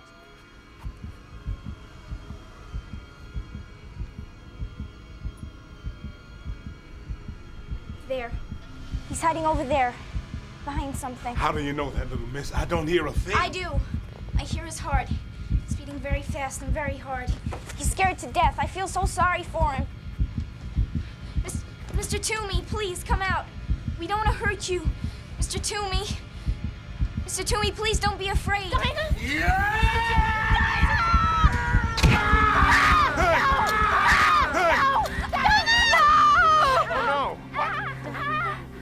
Easy now.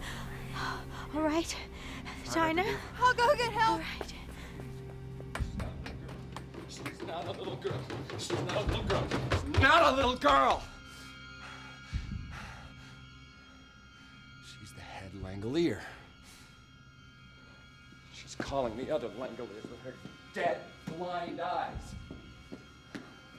Little brat. You're a bloody genius, Albert. You know that? You're a bloody genius. It wasn't much. I saw what was happening with Bethany's matches and thought... Come! You've got to come! Calm down. He stabbed her head. I think she's dying. Calm down. Who's dying? Dinah. The blade broke off in her chest. Mr. Toomey did it. Bloody hell. Albert, you come with me. Brian, get the engines warmed up and keep her here till I get Dinah aboard. Mr. Jenkins, bottom of the stairs, keep an eye out for Mr. Toomey. Come on, Albert. You okay? You all right?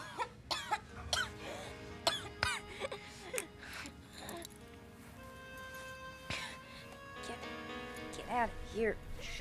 Try not to talk. Try not to talk, okay? Hello, Dinah. Don't you worry, love. We're gonna have you right as rain in no time flat. Say hurt? Yeah. Hurts to breathe.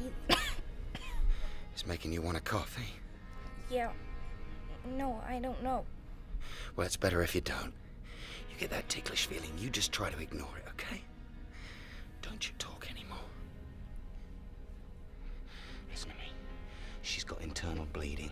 We don't get this blade out of her right now, damn quick, she's gonna drown in her own blood. Mr. Warwick, run and get me 6 tablecloths from that grotty little pub around the corner. Make it fast. What are you doing? Looking for the right surgical instrument. Sight of blood bother you? I can handle it if I have to. Good.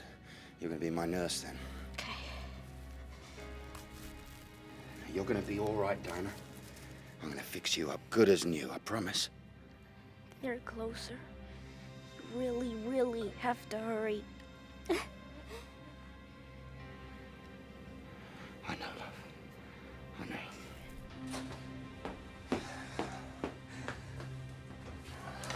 That's right, Craigie Waggy. You just sit here in the dark. When the time comes to move, I'll tell you. All right, Dad. Whatever you say.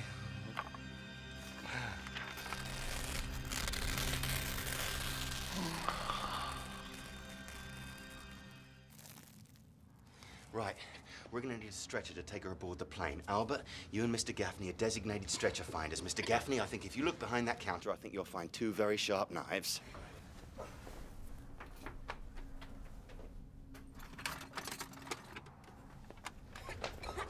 Can I use one of these tablecloths? Yeah, why? I'll show you. When I was a kid, we used to play Indiana Jones. I made something like this once. I nearly broke my brother's arm with it. Good enough. But remember, your mission is not to recapture Mr. Toomey. Your mission is to find a stretcher as quick as possible and bring it back here double time. Got it? Now, you don't find anything in 10 minutes, I want you back here and we'll carry her aboard. But if there's internal bleeding, we can't move her. We don't have a choice. I've got to get her to the plane somehow. 10 minutes is all I can spare. I know, but if she's bleeding internally, Laurel, he's right. Come on, son, let's move. Come on. How you feeling, Dinah? Hurts bad. I know it does, love. See, you've got a little piece of blade stuck in you, and I've got to pull it out. You know that, don't you? Yep. I'm scared. So am I, Dinah. So am I. Right, fold those 2 tablecloths into squares, thick as you can get them. Then kneel closer to me. Mr. Warwick, take off your belt. Now then, I'm going to grasp the blade and pull it out. Now, the moment it comes out, you slap one of those bandages on there and you press. You press hard, you understand? Yes. Jesus, help me.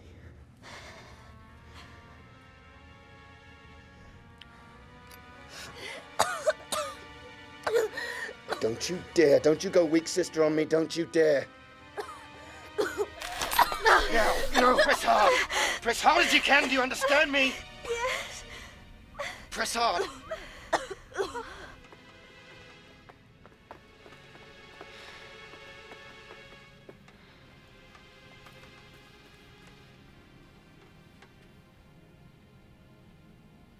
Let's try in there.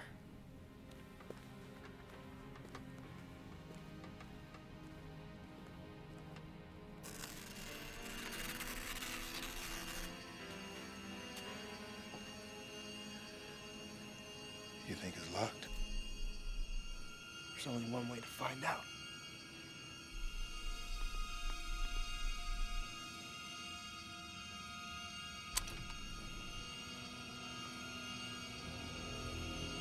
Hey, get out. Look, a stretcher.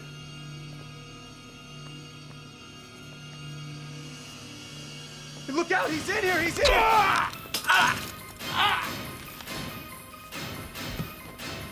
You're one of them too, aren't you? A Langolier. Screw you.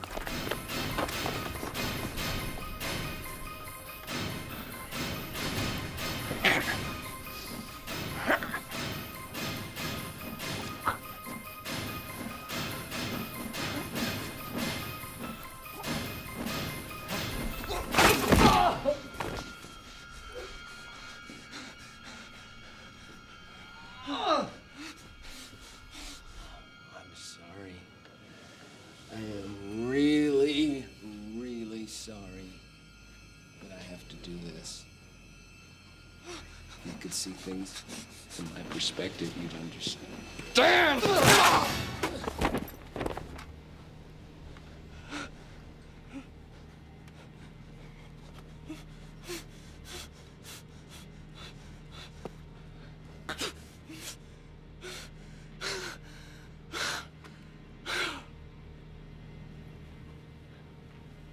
I'm going to Boston! I'm going to Boston!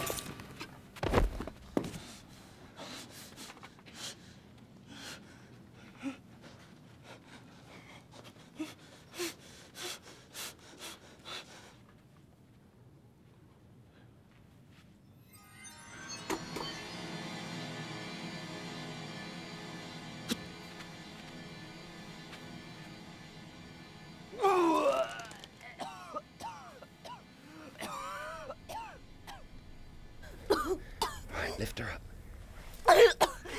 That's it. We got you. Belt! Did you hear that? Do you think Toomey got them? Belt now! Wrap it round. I want you to keep the pressure on because I'm going downstairs, all right? Please be careful. I will. It's what I do best. You did bloody well. Thank you, Laurel. Don't you kill him. Why not? That bastard stabbed you, love. All I know is we need him. Understand? We need him. Listen to what she says, Nick.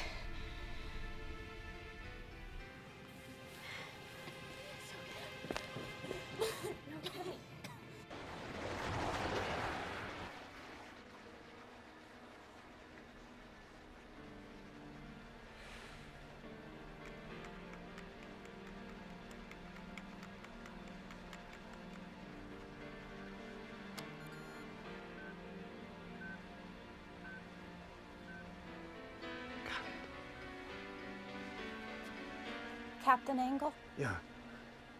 why aren't they back yet? I can't say. Well, I asked Bob, Mr. Jenkins, if he could see anyone moving around in the terminal, and he said he couldn't.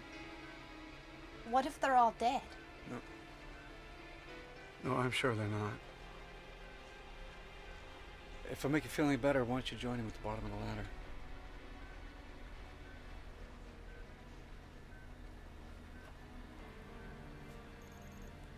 Are you scared?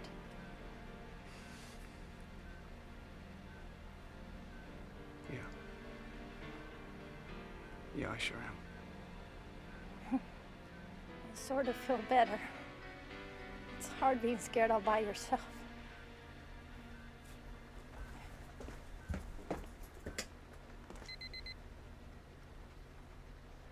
Thank you for flying American Pride. You're welcome, I'm sure.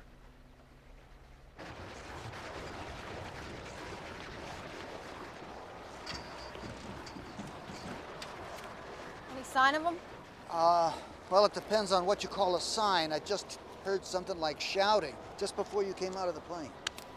I hope Dinah's gonna be all right. But I don't know, I mean, he caught her really bad. Did you see the captain? He's up programming his instruments or something.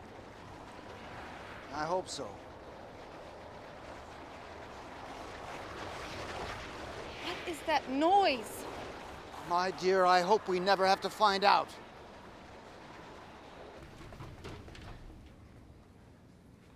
Albert?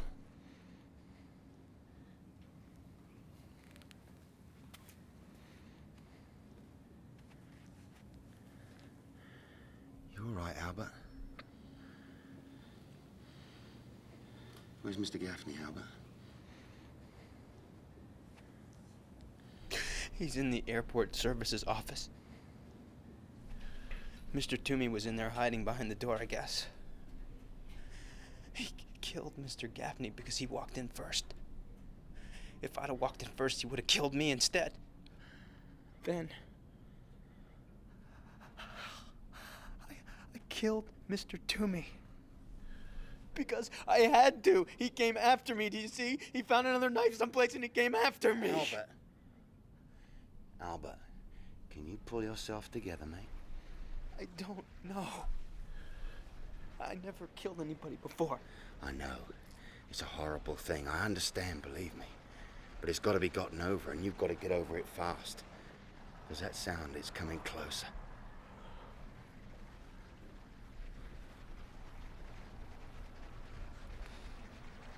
You did this with a toaster?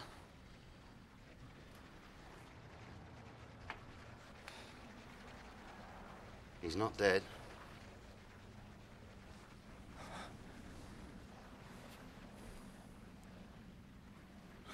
He's not. See for yourself. He's out cold, but he's still in the game. Well, let's see if we can find Mr. Gaffney and see if he got lucky. And did you find that stretcher? Huh? The stretcher, Albert. Oh. Yeah, we found it. Good lad. Come on, let's go.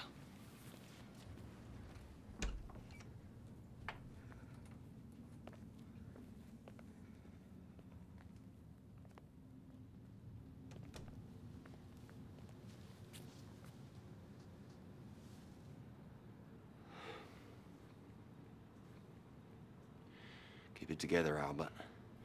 That's all you gotta do. Just keep it together. You'll be fine. Albert.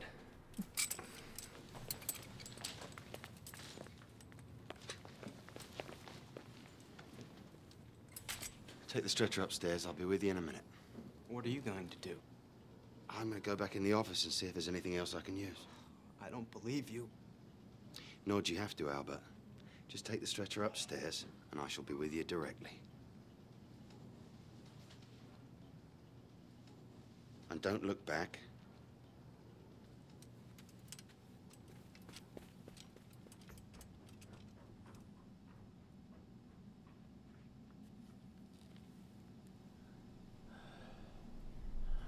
This is more than you deserve, you bastard.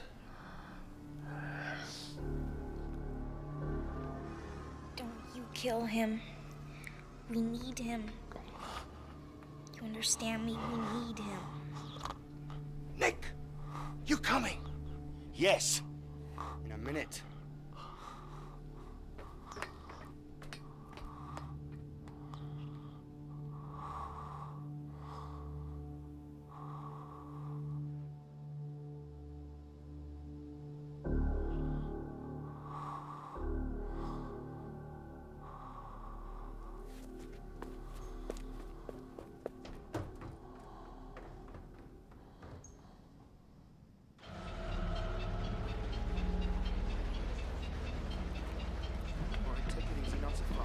They're coming out. Let me help. Careful, Albert, Bethany. Don't jiggle her. Help me carry her up the stairs. How bad is she? She's unconscious, but still alive. What happened to the others? Gaffney's dead. Toomey might as well be. Now, mind you, keep your end up now.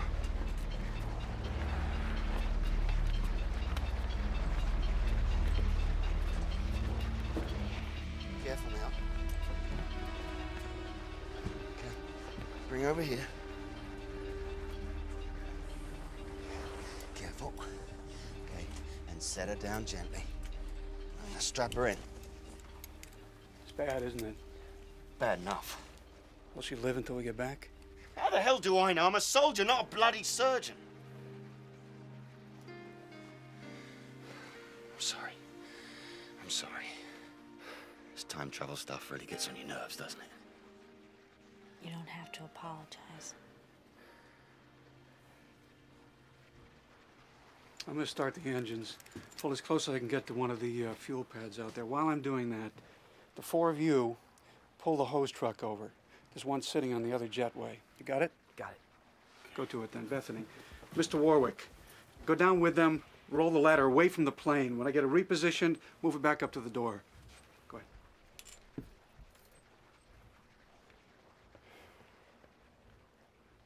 We'll get you home.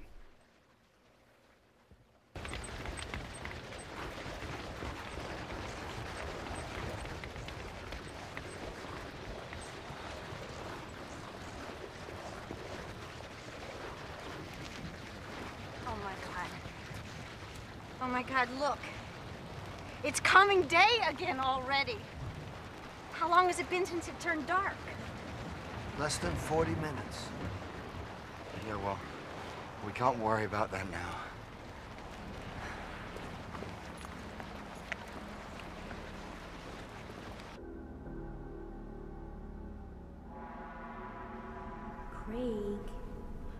Craig to me. Let me die. Please, please, just let me die.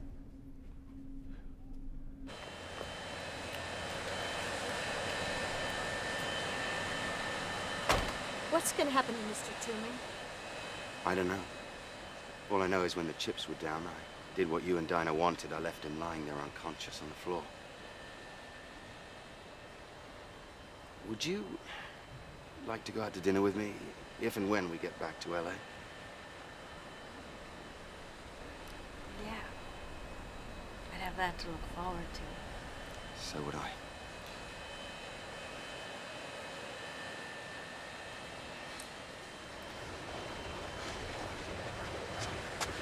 Maybe if we could see it, we could deal with it. I don't think so.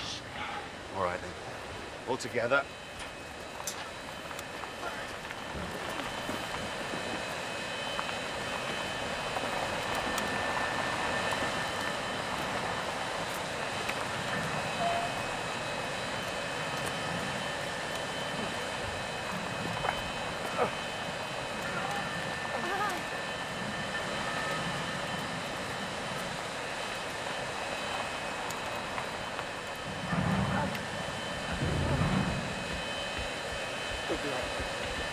Over here.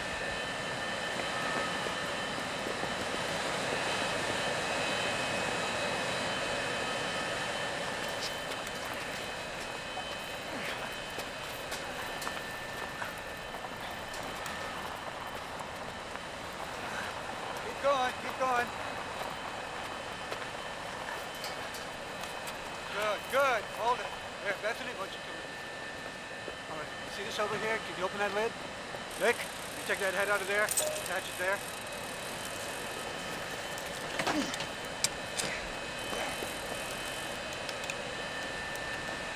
Is that okay? Yeah. There you go. Which one first, Captain? Why don't you give me the one on the right?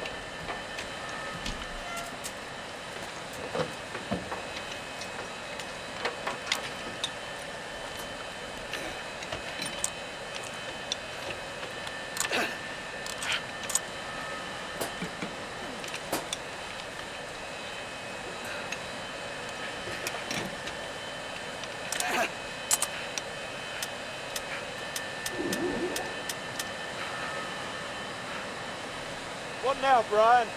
I'm going to use the engines to suck the gas out of the fuel pad. How long is that going to take? I don't know. An hour? Maybe 2. You better hurry it up. I don't think we've got 2 hours. We may not even have 1. Craig. Craig, get up. You have to get up now.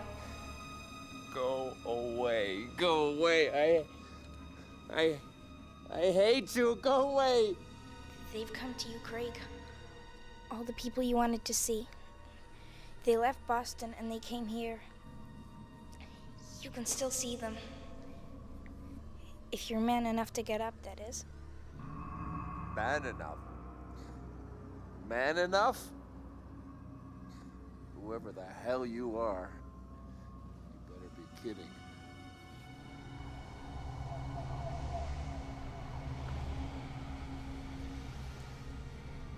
Come on, Craig. They won't wait forever.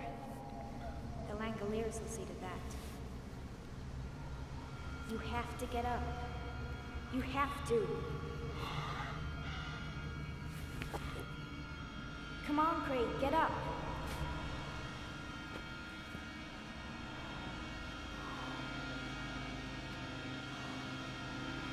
This way, Craig. They're all waiting for you. I'm sorry, Mr. Toomey. Despite what you did, I'm sorry. But we need you, so please hurry. Hurry.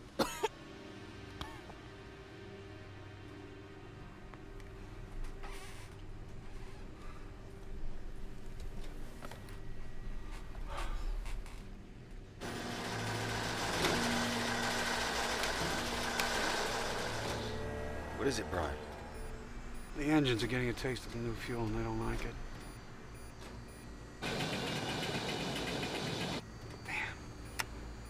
What can you do about it? Try to keep the other two engines running the pumps and hope.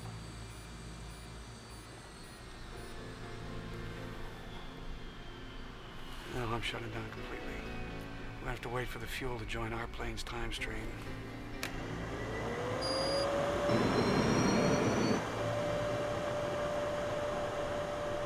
Maybe we may have lucked out, Brian.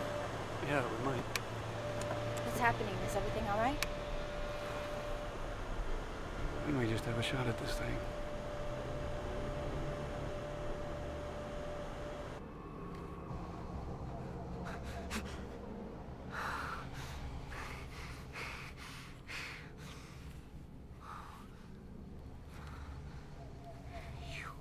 You brought them to me, didn't you? The chairman of the board, the company directors, all of them. Yes, but you have to hurry. Before they decide you're not coming and leave. This way, Craig. They're all waiting for you. Hurry.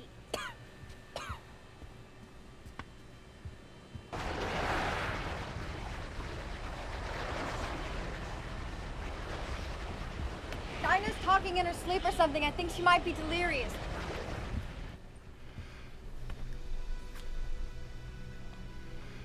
I don't know. But she might be slipping away.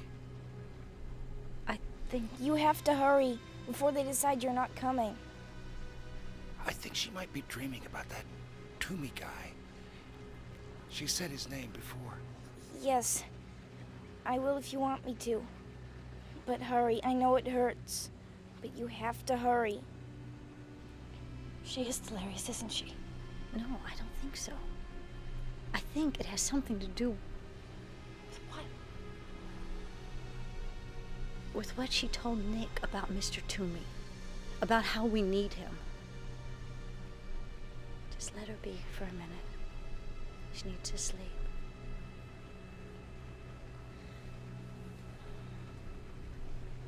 God, I hope we take off soon.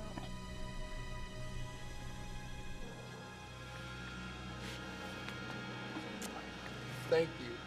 Thank you for bringing them to me. This is my last chance, you see. This is my last chance to get away from my father and everything else. Yes, I know. But you have to hurry. Please, please hurry. Okay, anything you say.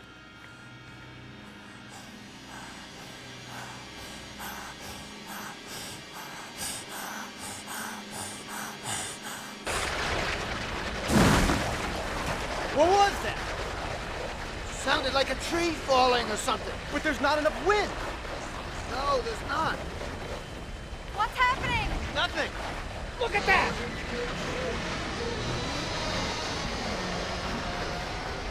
We gotta get out of here! We gotta get out of here now! Make it stop! Please make it stop! Time's getting short, Brian. How much longer? 15 minutes. You can't cut that? You sure you can't cut that? I need 50,000 pounds of fuel in each wing, not a drop less. Otherwise, we crash and burn.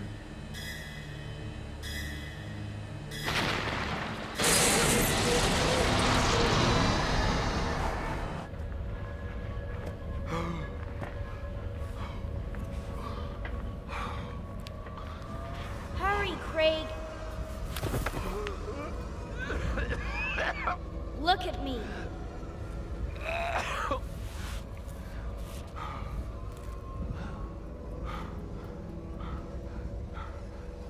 Now stand, Craig. Stand.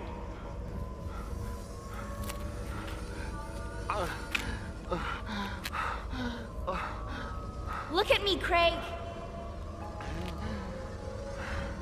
They've come all the way from Boston just to meet you. Now hurry to them, Craig! Hurry! Hurry!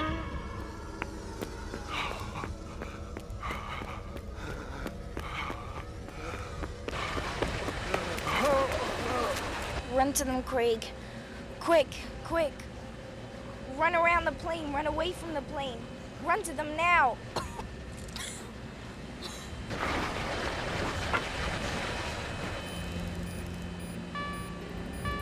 All right, we're uncoupling. We're getting the hell out of here. Mr. Toomey!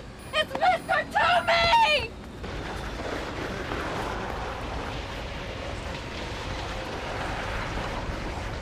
What's he doing? Never mind him right now. We're all out of time.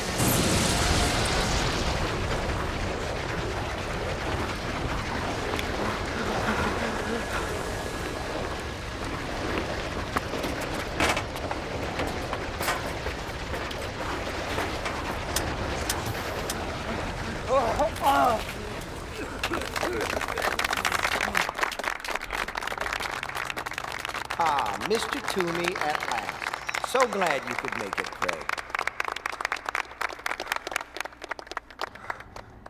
So, give us your report, Craig.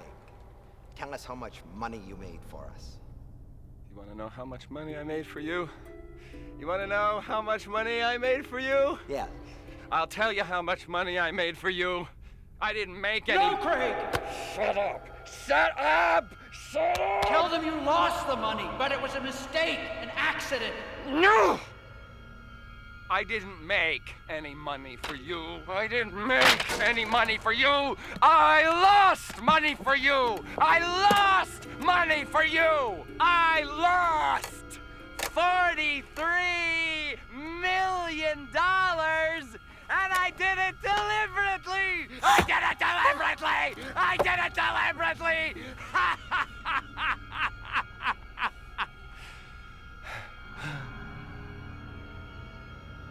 You fool.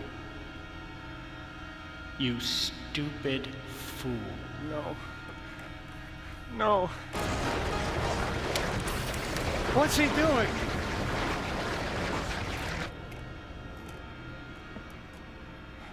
You don't frighten me anymore, Father. The Langoliers don't even exist. You just made them up. No.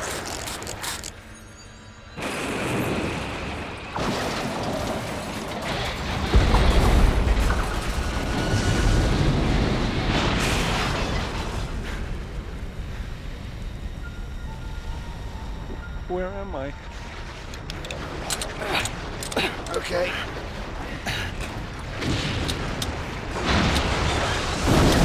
All right, let's get the hell out of here.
on, move it!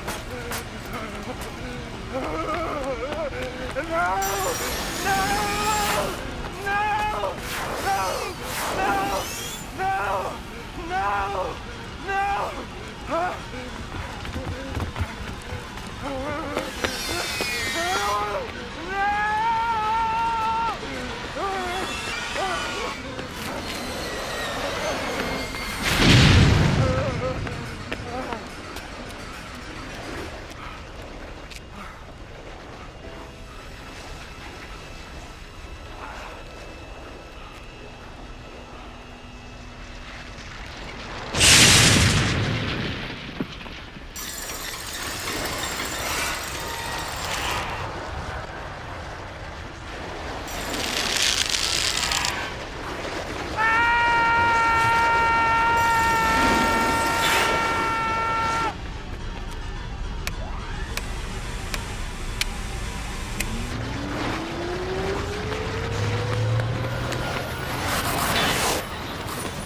No, Craig!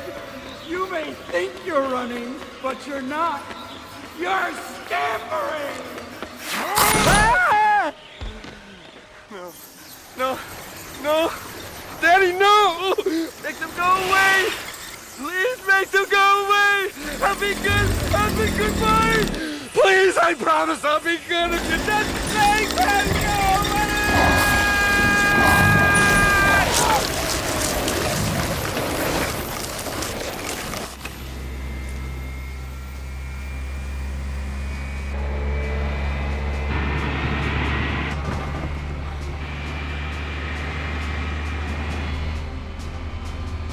Belt in! Belt in!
Good Lord, look at that! What is it? They're being drawn to Mr. Toomey. Look at where Mr. Toomey was. If Toomey hadn't left the terminal, they would have eaten us and the plane too. She knew. Somehow she knew.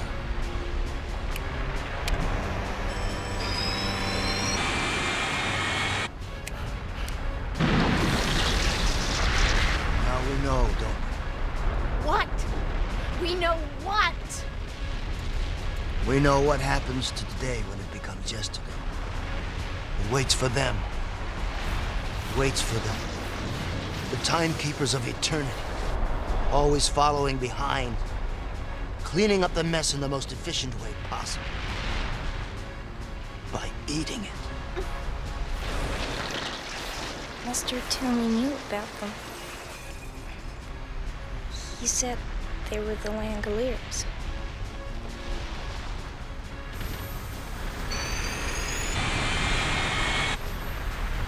Oh no!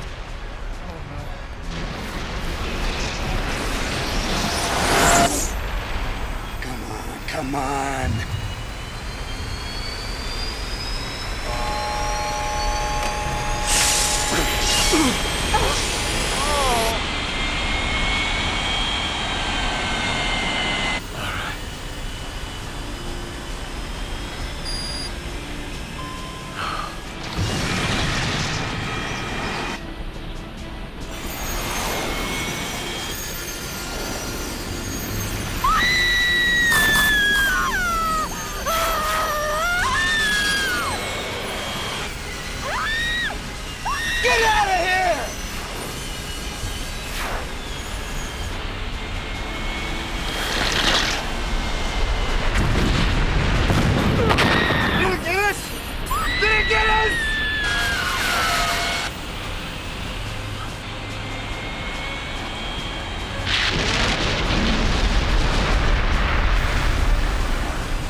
Up!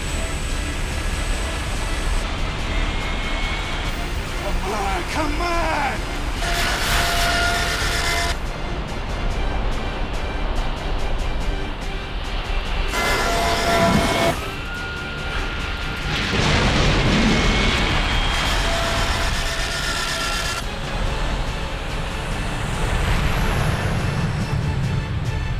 Did we make it? Are we off the ground?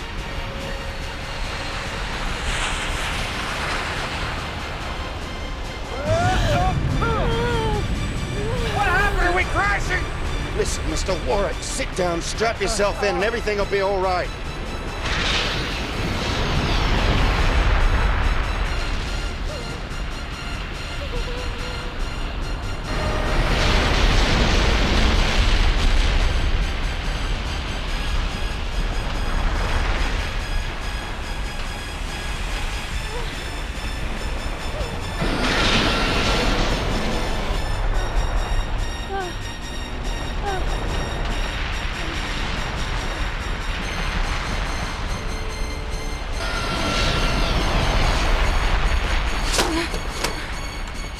Don't you dare open those.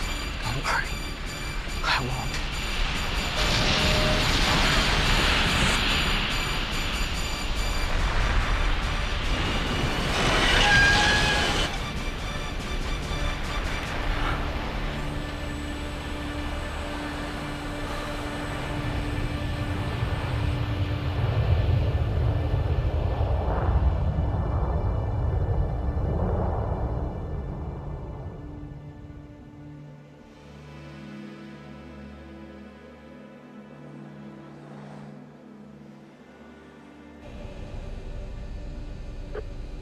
We're up. You all know what happens now. We go back exactly the way we came in. And we hope that whatever doorway we came through is still there. If it is, we'll try going through.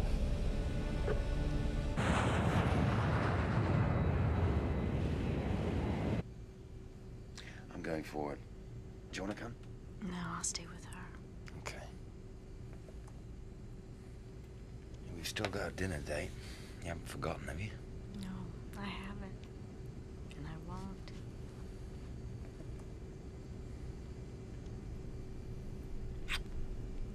Neither will I.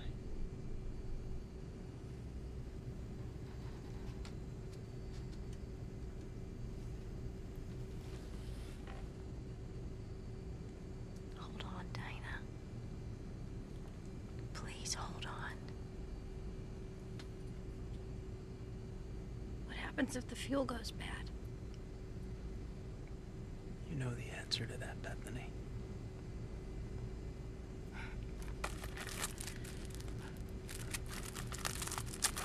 Yeah, I know. We crashed into Story. Would you like to kiss me? Yes. Well, you better go ahead then. The later it gets, the later it gets.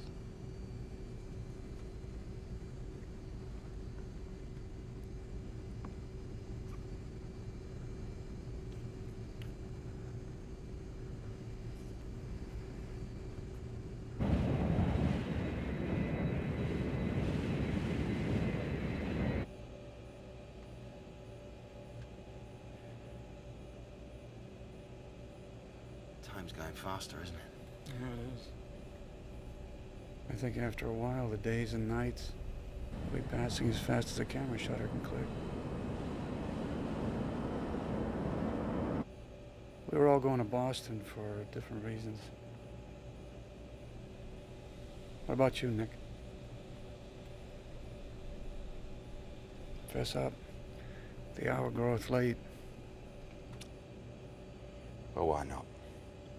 What does a most secret classification mean when you've just seen a bunch of killer cannonballs rolling up the world?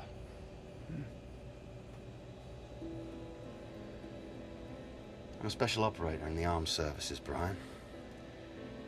I do a number of odd jobs. Some fairly innocuous, some fabulously nasty. There's a man in Boston who's a politician of some note. This man, I'll call him Mr. O'Banion for sake of conversation. He's very rich, Brian, and an enthusiastic supporter of the Irish Republican Army. He's also an idealist of the most dangerous sort, one who's never had to view the carnage at first hand. You were supposed to kill him? Not unless I had to. See, our Mr. O'Banion has a great deal of powerful American friends, and his friends are our friends, and therefore killing Mr. O'Banion would be a great political risk. But he does have a very nice piece of fluff on the side. And she's the one I was supposed to kill. As a warning? Yeah. As a warning.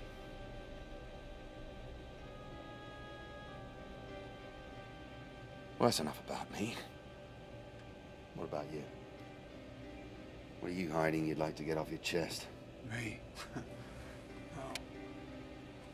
No, I don't have anything to hide. Well, maybe there's one thing. My ex-wife died in a fire in Boston. That's why I was heading back. Our marriage ended badly. We were having a fight about children. I wanted them. She didn't. And I did something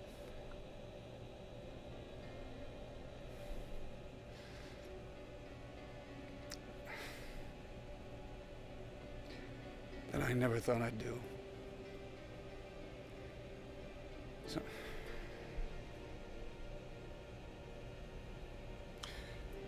and I always wanted to tell her I was sorry. I guess I waited too long. Well, I shouldn't worry about it too much, Brian. I'm sure she's forgiven you. If you get out of this, if we make it back, you gonna carry through with it? You gonna kill the girl? No. No more midnight creeps for Mrs. Hopewell's boy, Nicholas. Now, if we get out of this safely, a prospect I find rather shaky at this moment, I believe I'll retire. And do what? Oh. Could always take up flying.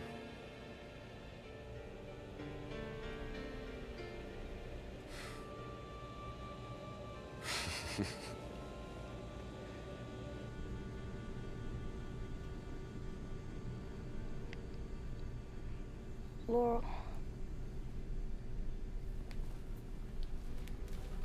Shh, Dinah. Try not to talk.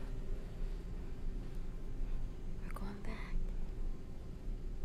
And you're gonna be all right, I promise you. Don't worry about me, Laurel. I got what I wanted. Dinah, you shouldn't talk. I saw through Mr. Toomey's eyes. At the start, everything looked mean and nasty to him. But it was better at the end. Please, Dinah. Try not to talk anymore, okay? I saw you, Laurel.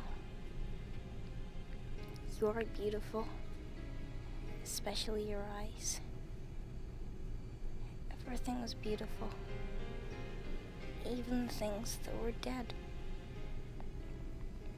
It was so wonderful.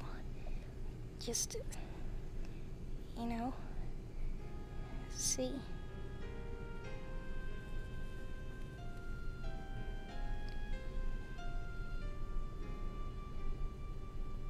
Dinah.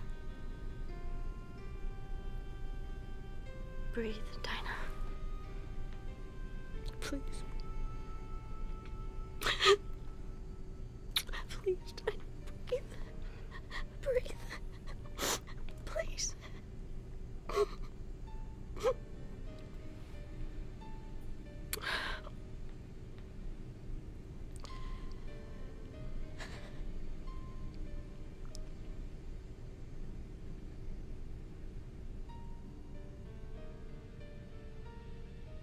saw through Mr. Toomey's eyes. Everything was beautiful, even the things that were dead. It was so wonderful just to see. I can live with that.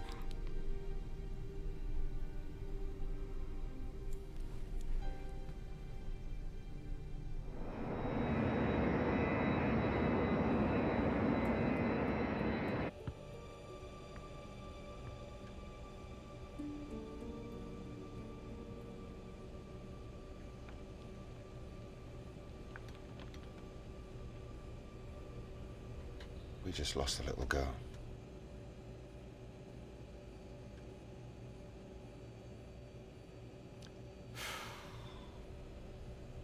She never got her operation. No, she didn't. But Laura's okay? Yeah, more or less. You like Laura, don't you? Yeah. I got a few mates back home that might find it amusing that I've fallen for a nice girl, but I have. She's got spirit, Brian. Well, you know I wish you both the best of luck. But I think we gotta concentrate on getting back. Right? We are just about here now. And that's right where the time rip should be. Now, you mind watching out for it while I fly? Sure. I just wish I knew what the hell I was looking for. Oh, I think you'll know it when you see it. If you see it.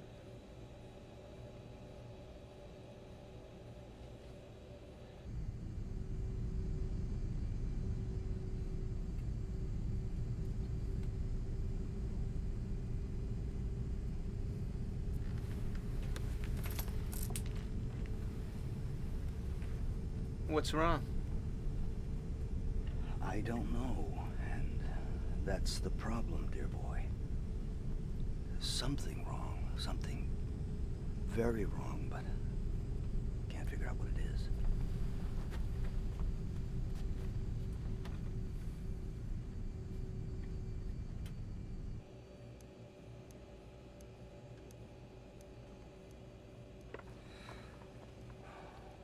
Brian? Yeah. I think I see something. God almighty.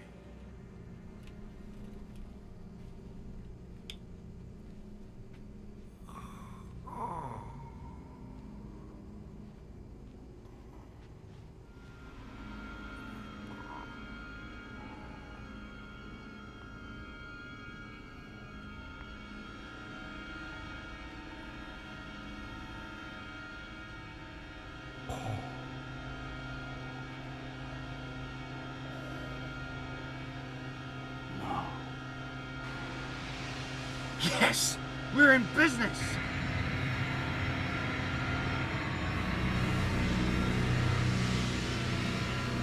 Ladies and gentlemen, we have found what we were looking for. I'm going to take us straight through the middle of it, and we'll find out what's on the other side. Stop! Stop! Captain! Okay, I'll take care of this. Stop! Stop! Tell him to turn back! We gotta turn back! We can't! Take we this can't! down! Throw us out! It's Man! all It's right going now. on! Tell the captain we gotta put it back! We're all gonna die! Listen to me! We were all asleep! Get it? We were all asleep when we flew through the rip! Bloody hell!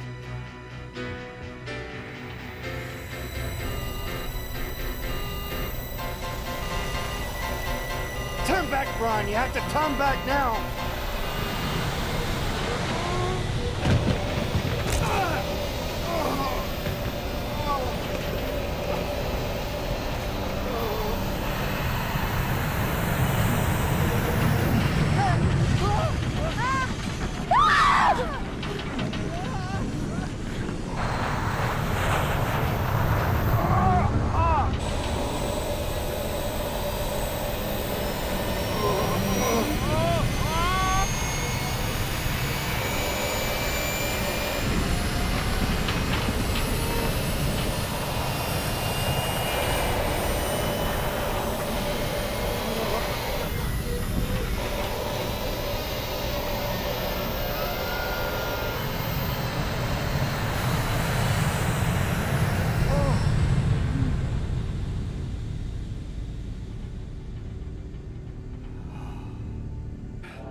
Nick, are you all right?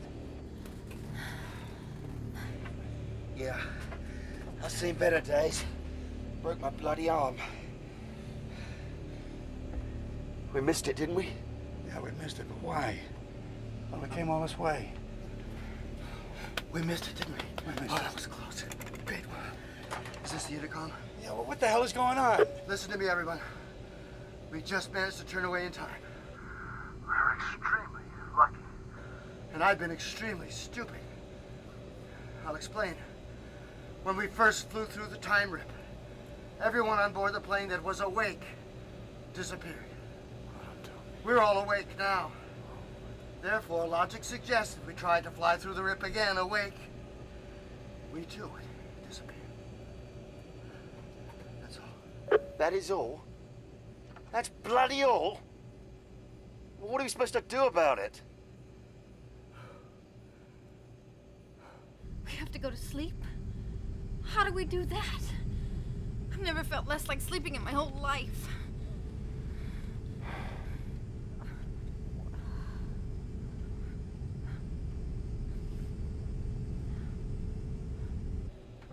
I don't know what we do now. But if we're gonna try going through that hole, it has to be soon. The fuel we've got to carry us for an hour, no more. Well, surely there's other airfields. There are, but not big enough to handle an airplane of this size. No, it has to be LAX. And I'll need at least 35 minutes to get there, and that gives us 20 minutes at most to figure this thing out and get through the hole.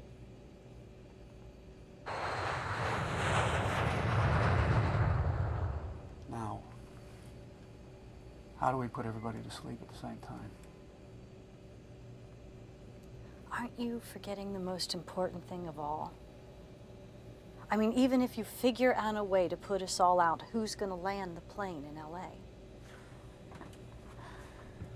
We're out of luck, you know that, don't you? Completely out of luck. There has to be a way out of this. There just has to be. Doesn't there?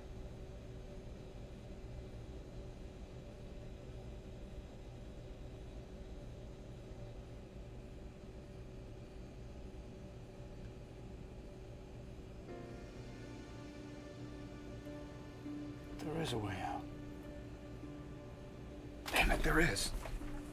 What is it, Brian? I can see you're onto something. Pressure, that's what I'm on to, pressure. Of course. Pressure. Would you two mind telling me what you're talking about? I'm talking about dropping the air pressure in here to 7 psi, half sea level. Do that and boom, we're out like lights. Only how do we answer Laurel's question? How do I wake up after we've come through and land the plane?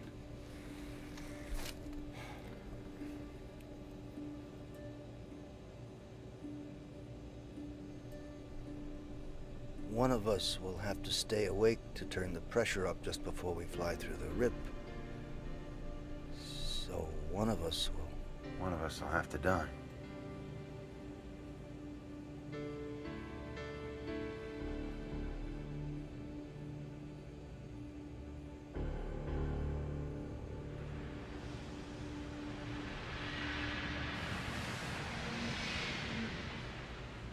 Who's gonna do it? Y'all draw straws or what? Only for that. I'll do it. No. Why should you do it? Why shouldn't we draw straws? Why not Bob or Albert or me? Come with me for a minute. Nick, there's not much time left. I know. Start the things you have to do.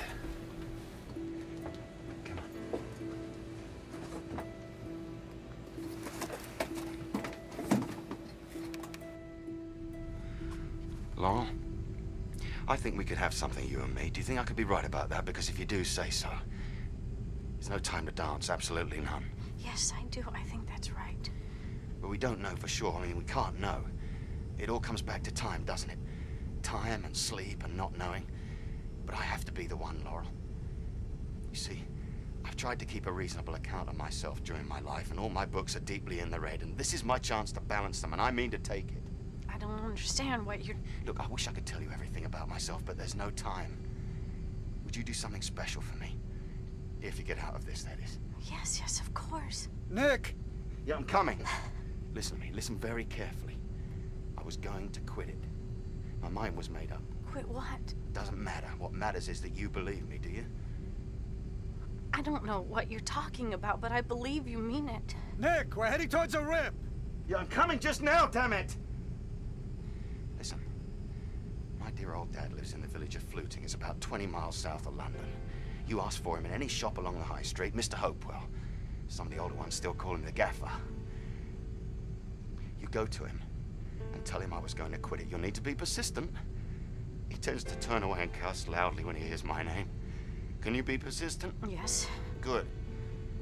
And you repeat what I told you, and you tell him you believe me. Tell him that I tried my best to atone for what happened outside the church in Belfast. In Belfast? Right. And if you can't get him to listen, you tell him that he must listen because of the daisies. Because of the time I bought the daisies. Because when you brought him daisies. No, not to him. But it'll do. Can you remember that as well? Yes. But... It's okay. Thank you so much, Laurel. Nick!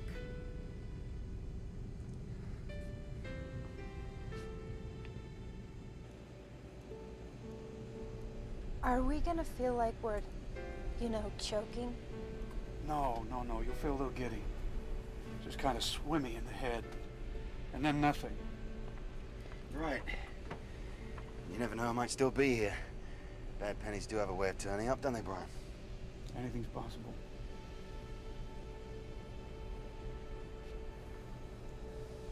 You folks all sit down. Nick, up here beside me.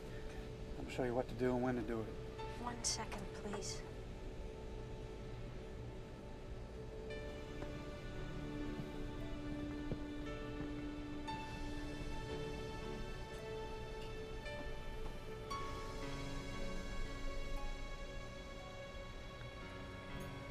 You had decided to quit. You made up your mind. And if your father won't listen, I'm to remind him of the day you bought the daisies. Is that right? Just let her perfect, my love.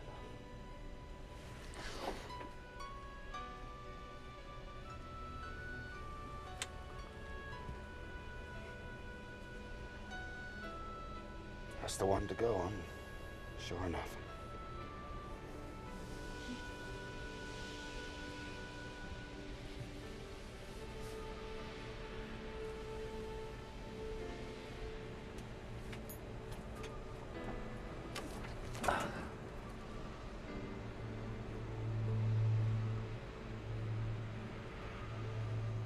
Shall we? Let's do it.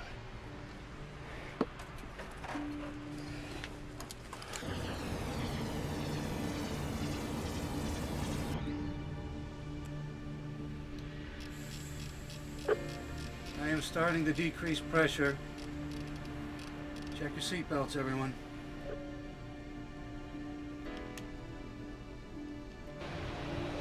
I think you better put your belt on.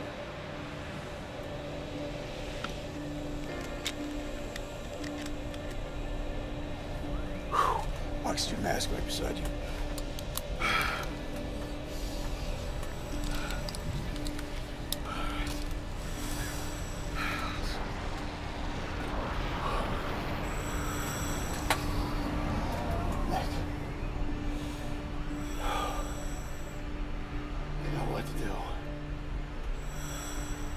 I know.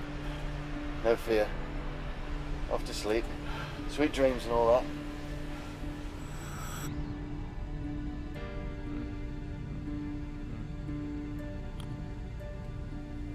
Albert, would you hold me, please? Yes. You'll hold me.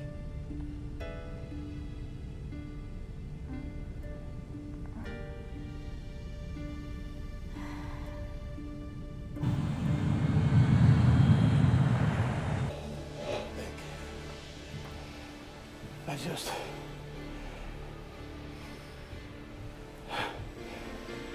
want to say...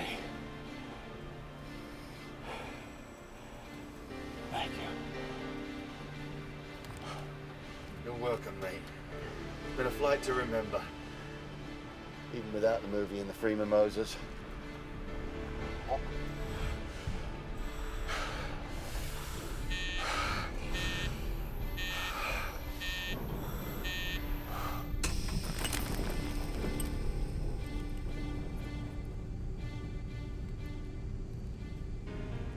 Remember about Belfast?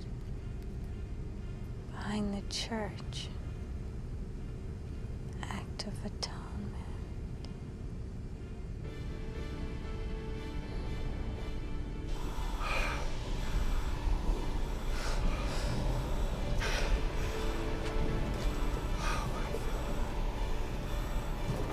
It's so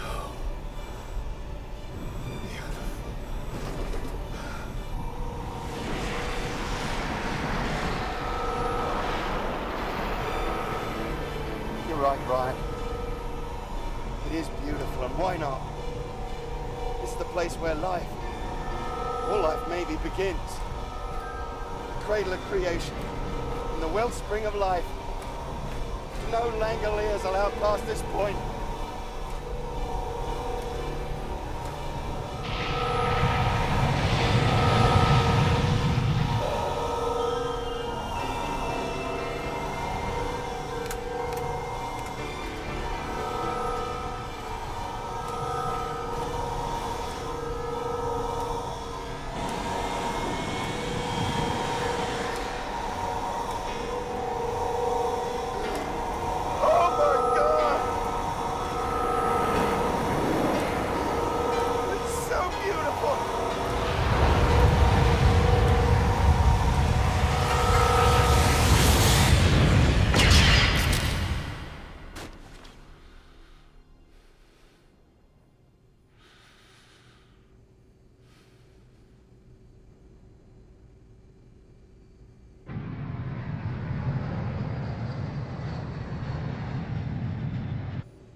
LA approach, this is American Pride 29. Repeat, 29er, 29, heavy. Approach control, I'm declaring an emergency here. Quit it! Just quit it! Sit down, come on, sit down. We're entering heavy traffic unannounced. There is no heavy traffic down there. Look for yourself. We're over LA, all right. But what do you see out the window? I'll tell you. Nothing. Nothing at all.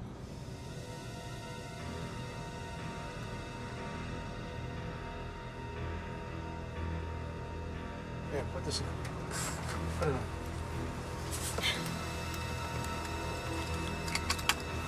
And this one right here. Buckle up, ladies and gentlemen, we're coming in.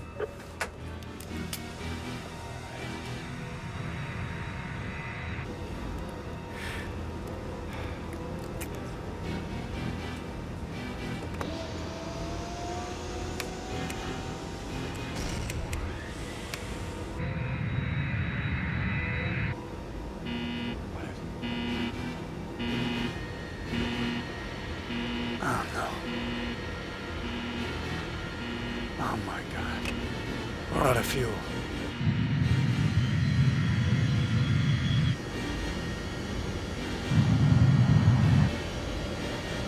Hang on, we're going in hard.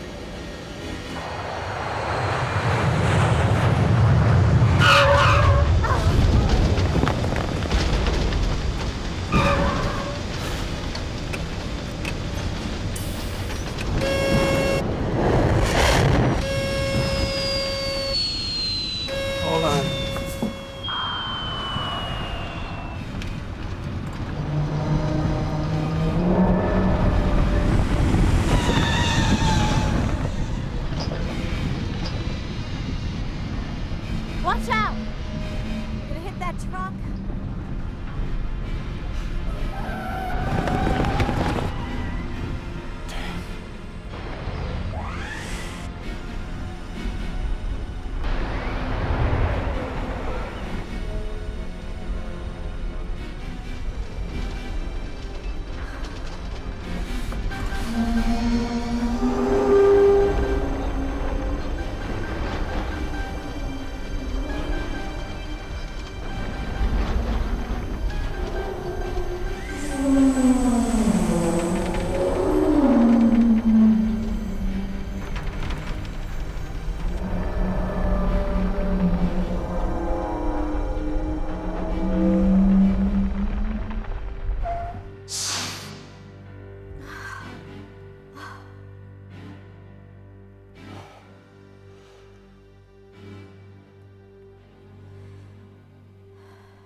About as close as I'd ever want to cut it.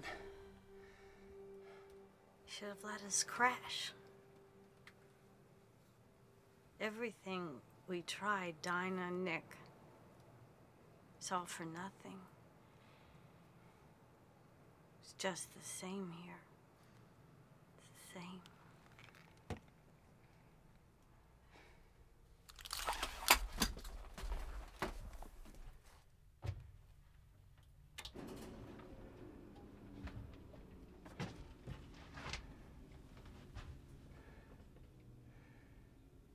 Time to check on the others.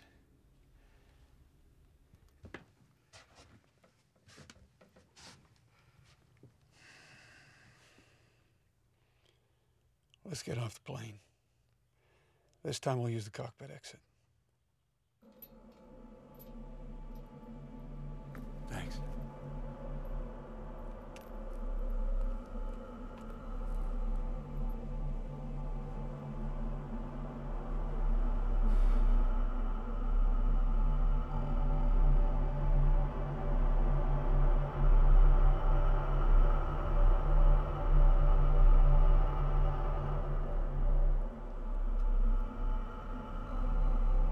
What's that humming?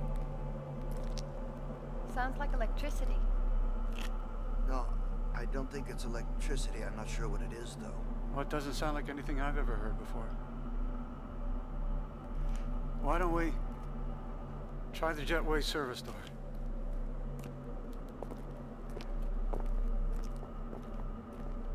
Wait. What? What is it, Bob? What do you see? Well, all I see is a deserted terminal, but it's what I smell. Jet fuel. Oil. Rubber, salt air, I can smell it. Holy cow. Yeah, but that's not the only thing. Listen. Do you hear that? What does it all mean? If everything's back to normal, why didn't we see any lights when we were landing? Where are the people? And then what's that noise? It's getting closer. Let's see if we can get inside the terminal. Wait a minute. I can tell you know something. What is it? I want to go in the terminal and have a look around first.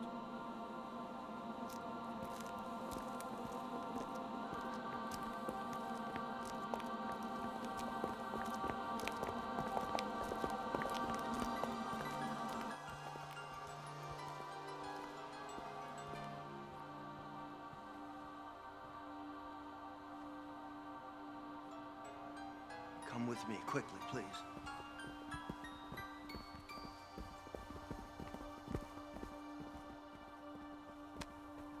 There's another door over here.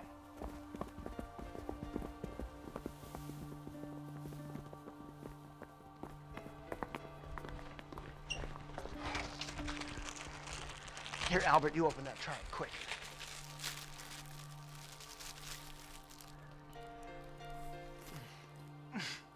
Delicious, absolutely delicious. Good.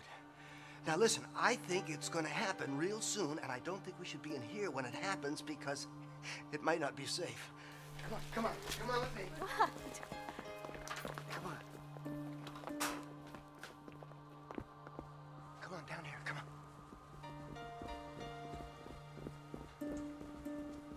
Here, get up against the wall. I think we're safe here. We're out of the main flow of traffic. What's gonna happen?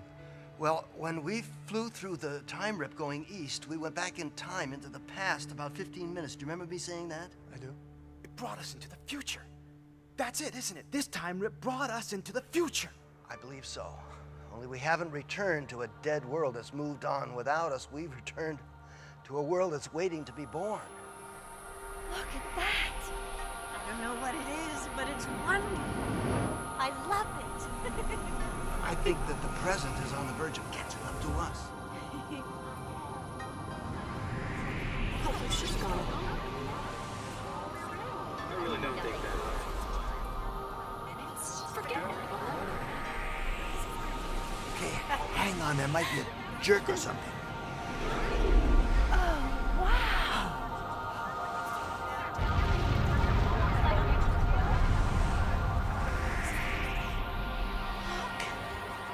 Brian, look.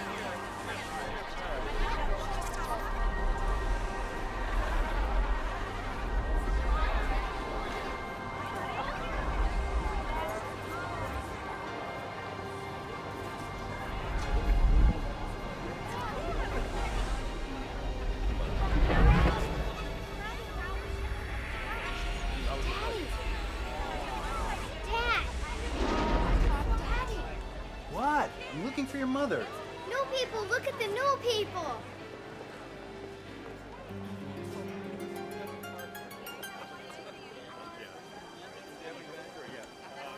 Yeah, great.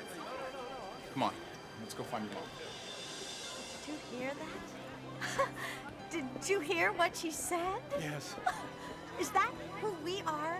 The new people? Are we the new people? I don't know. That's what it feels like. That was wonderful. My God, that was the most wonderful thing. Cool. Captain, what do you think we should do now? Well, I want to go outside, breathe some fresh air, and look at the sky. Yes, but we should notify the authorities. Oh, we will. We will. The sky first. Maybe get something to eat on the way? Yes, why not? I want to stop. Mine too. Yeah.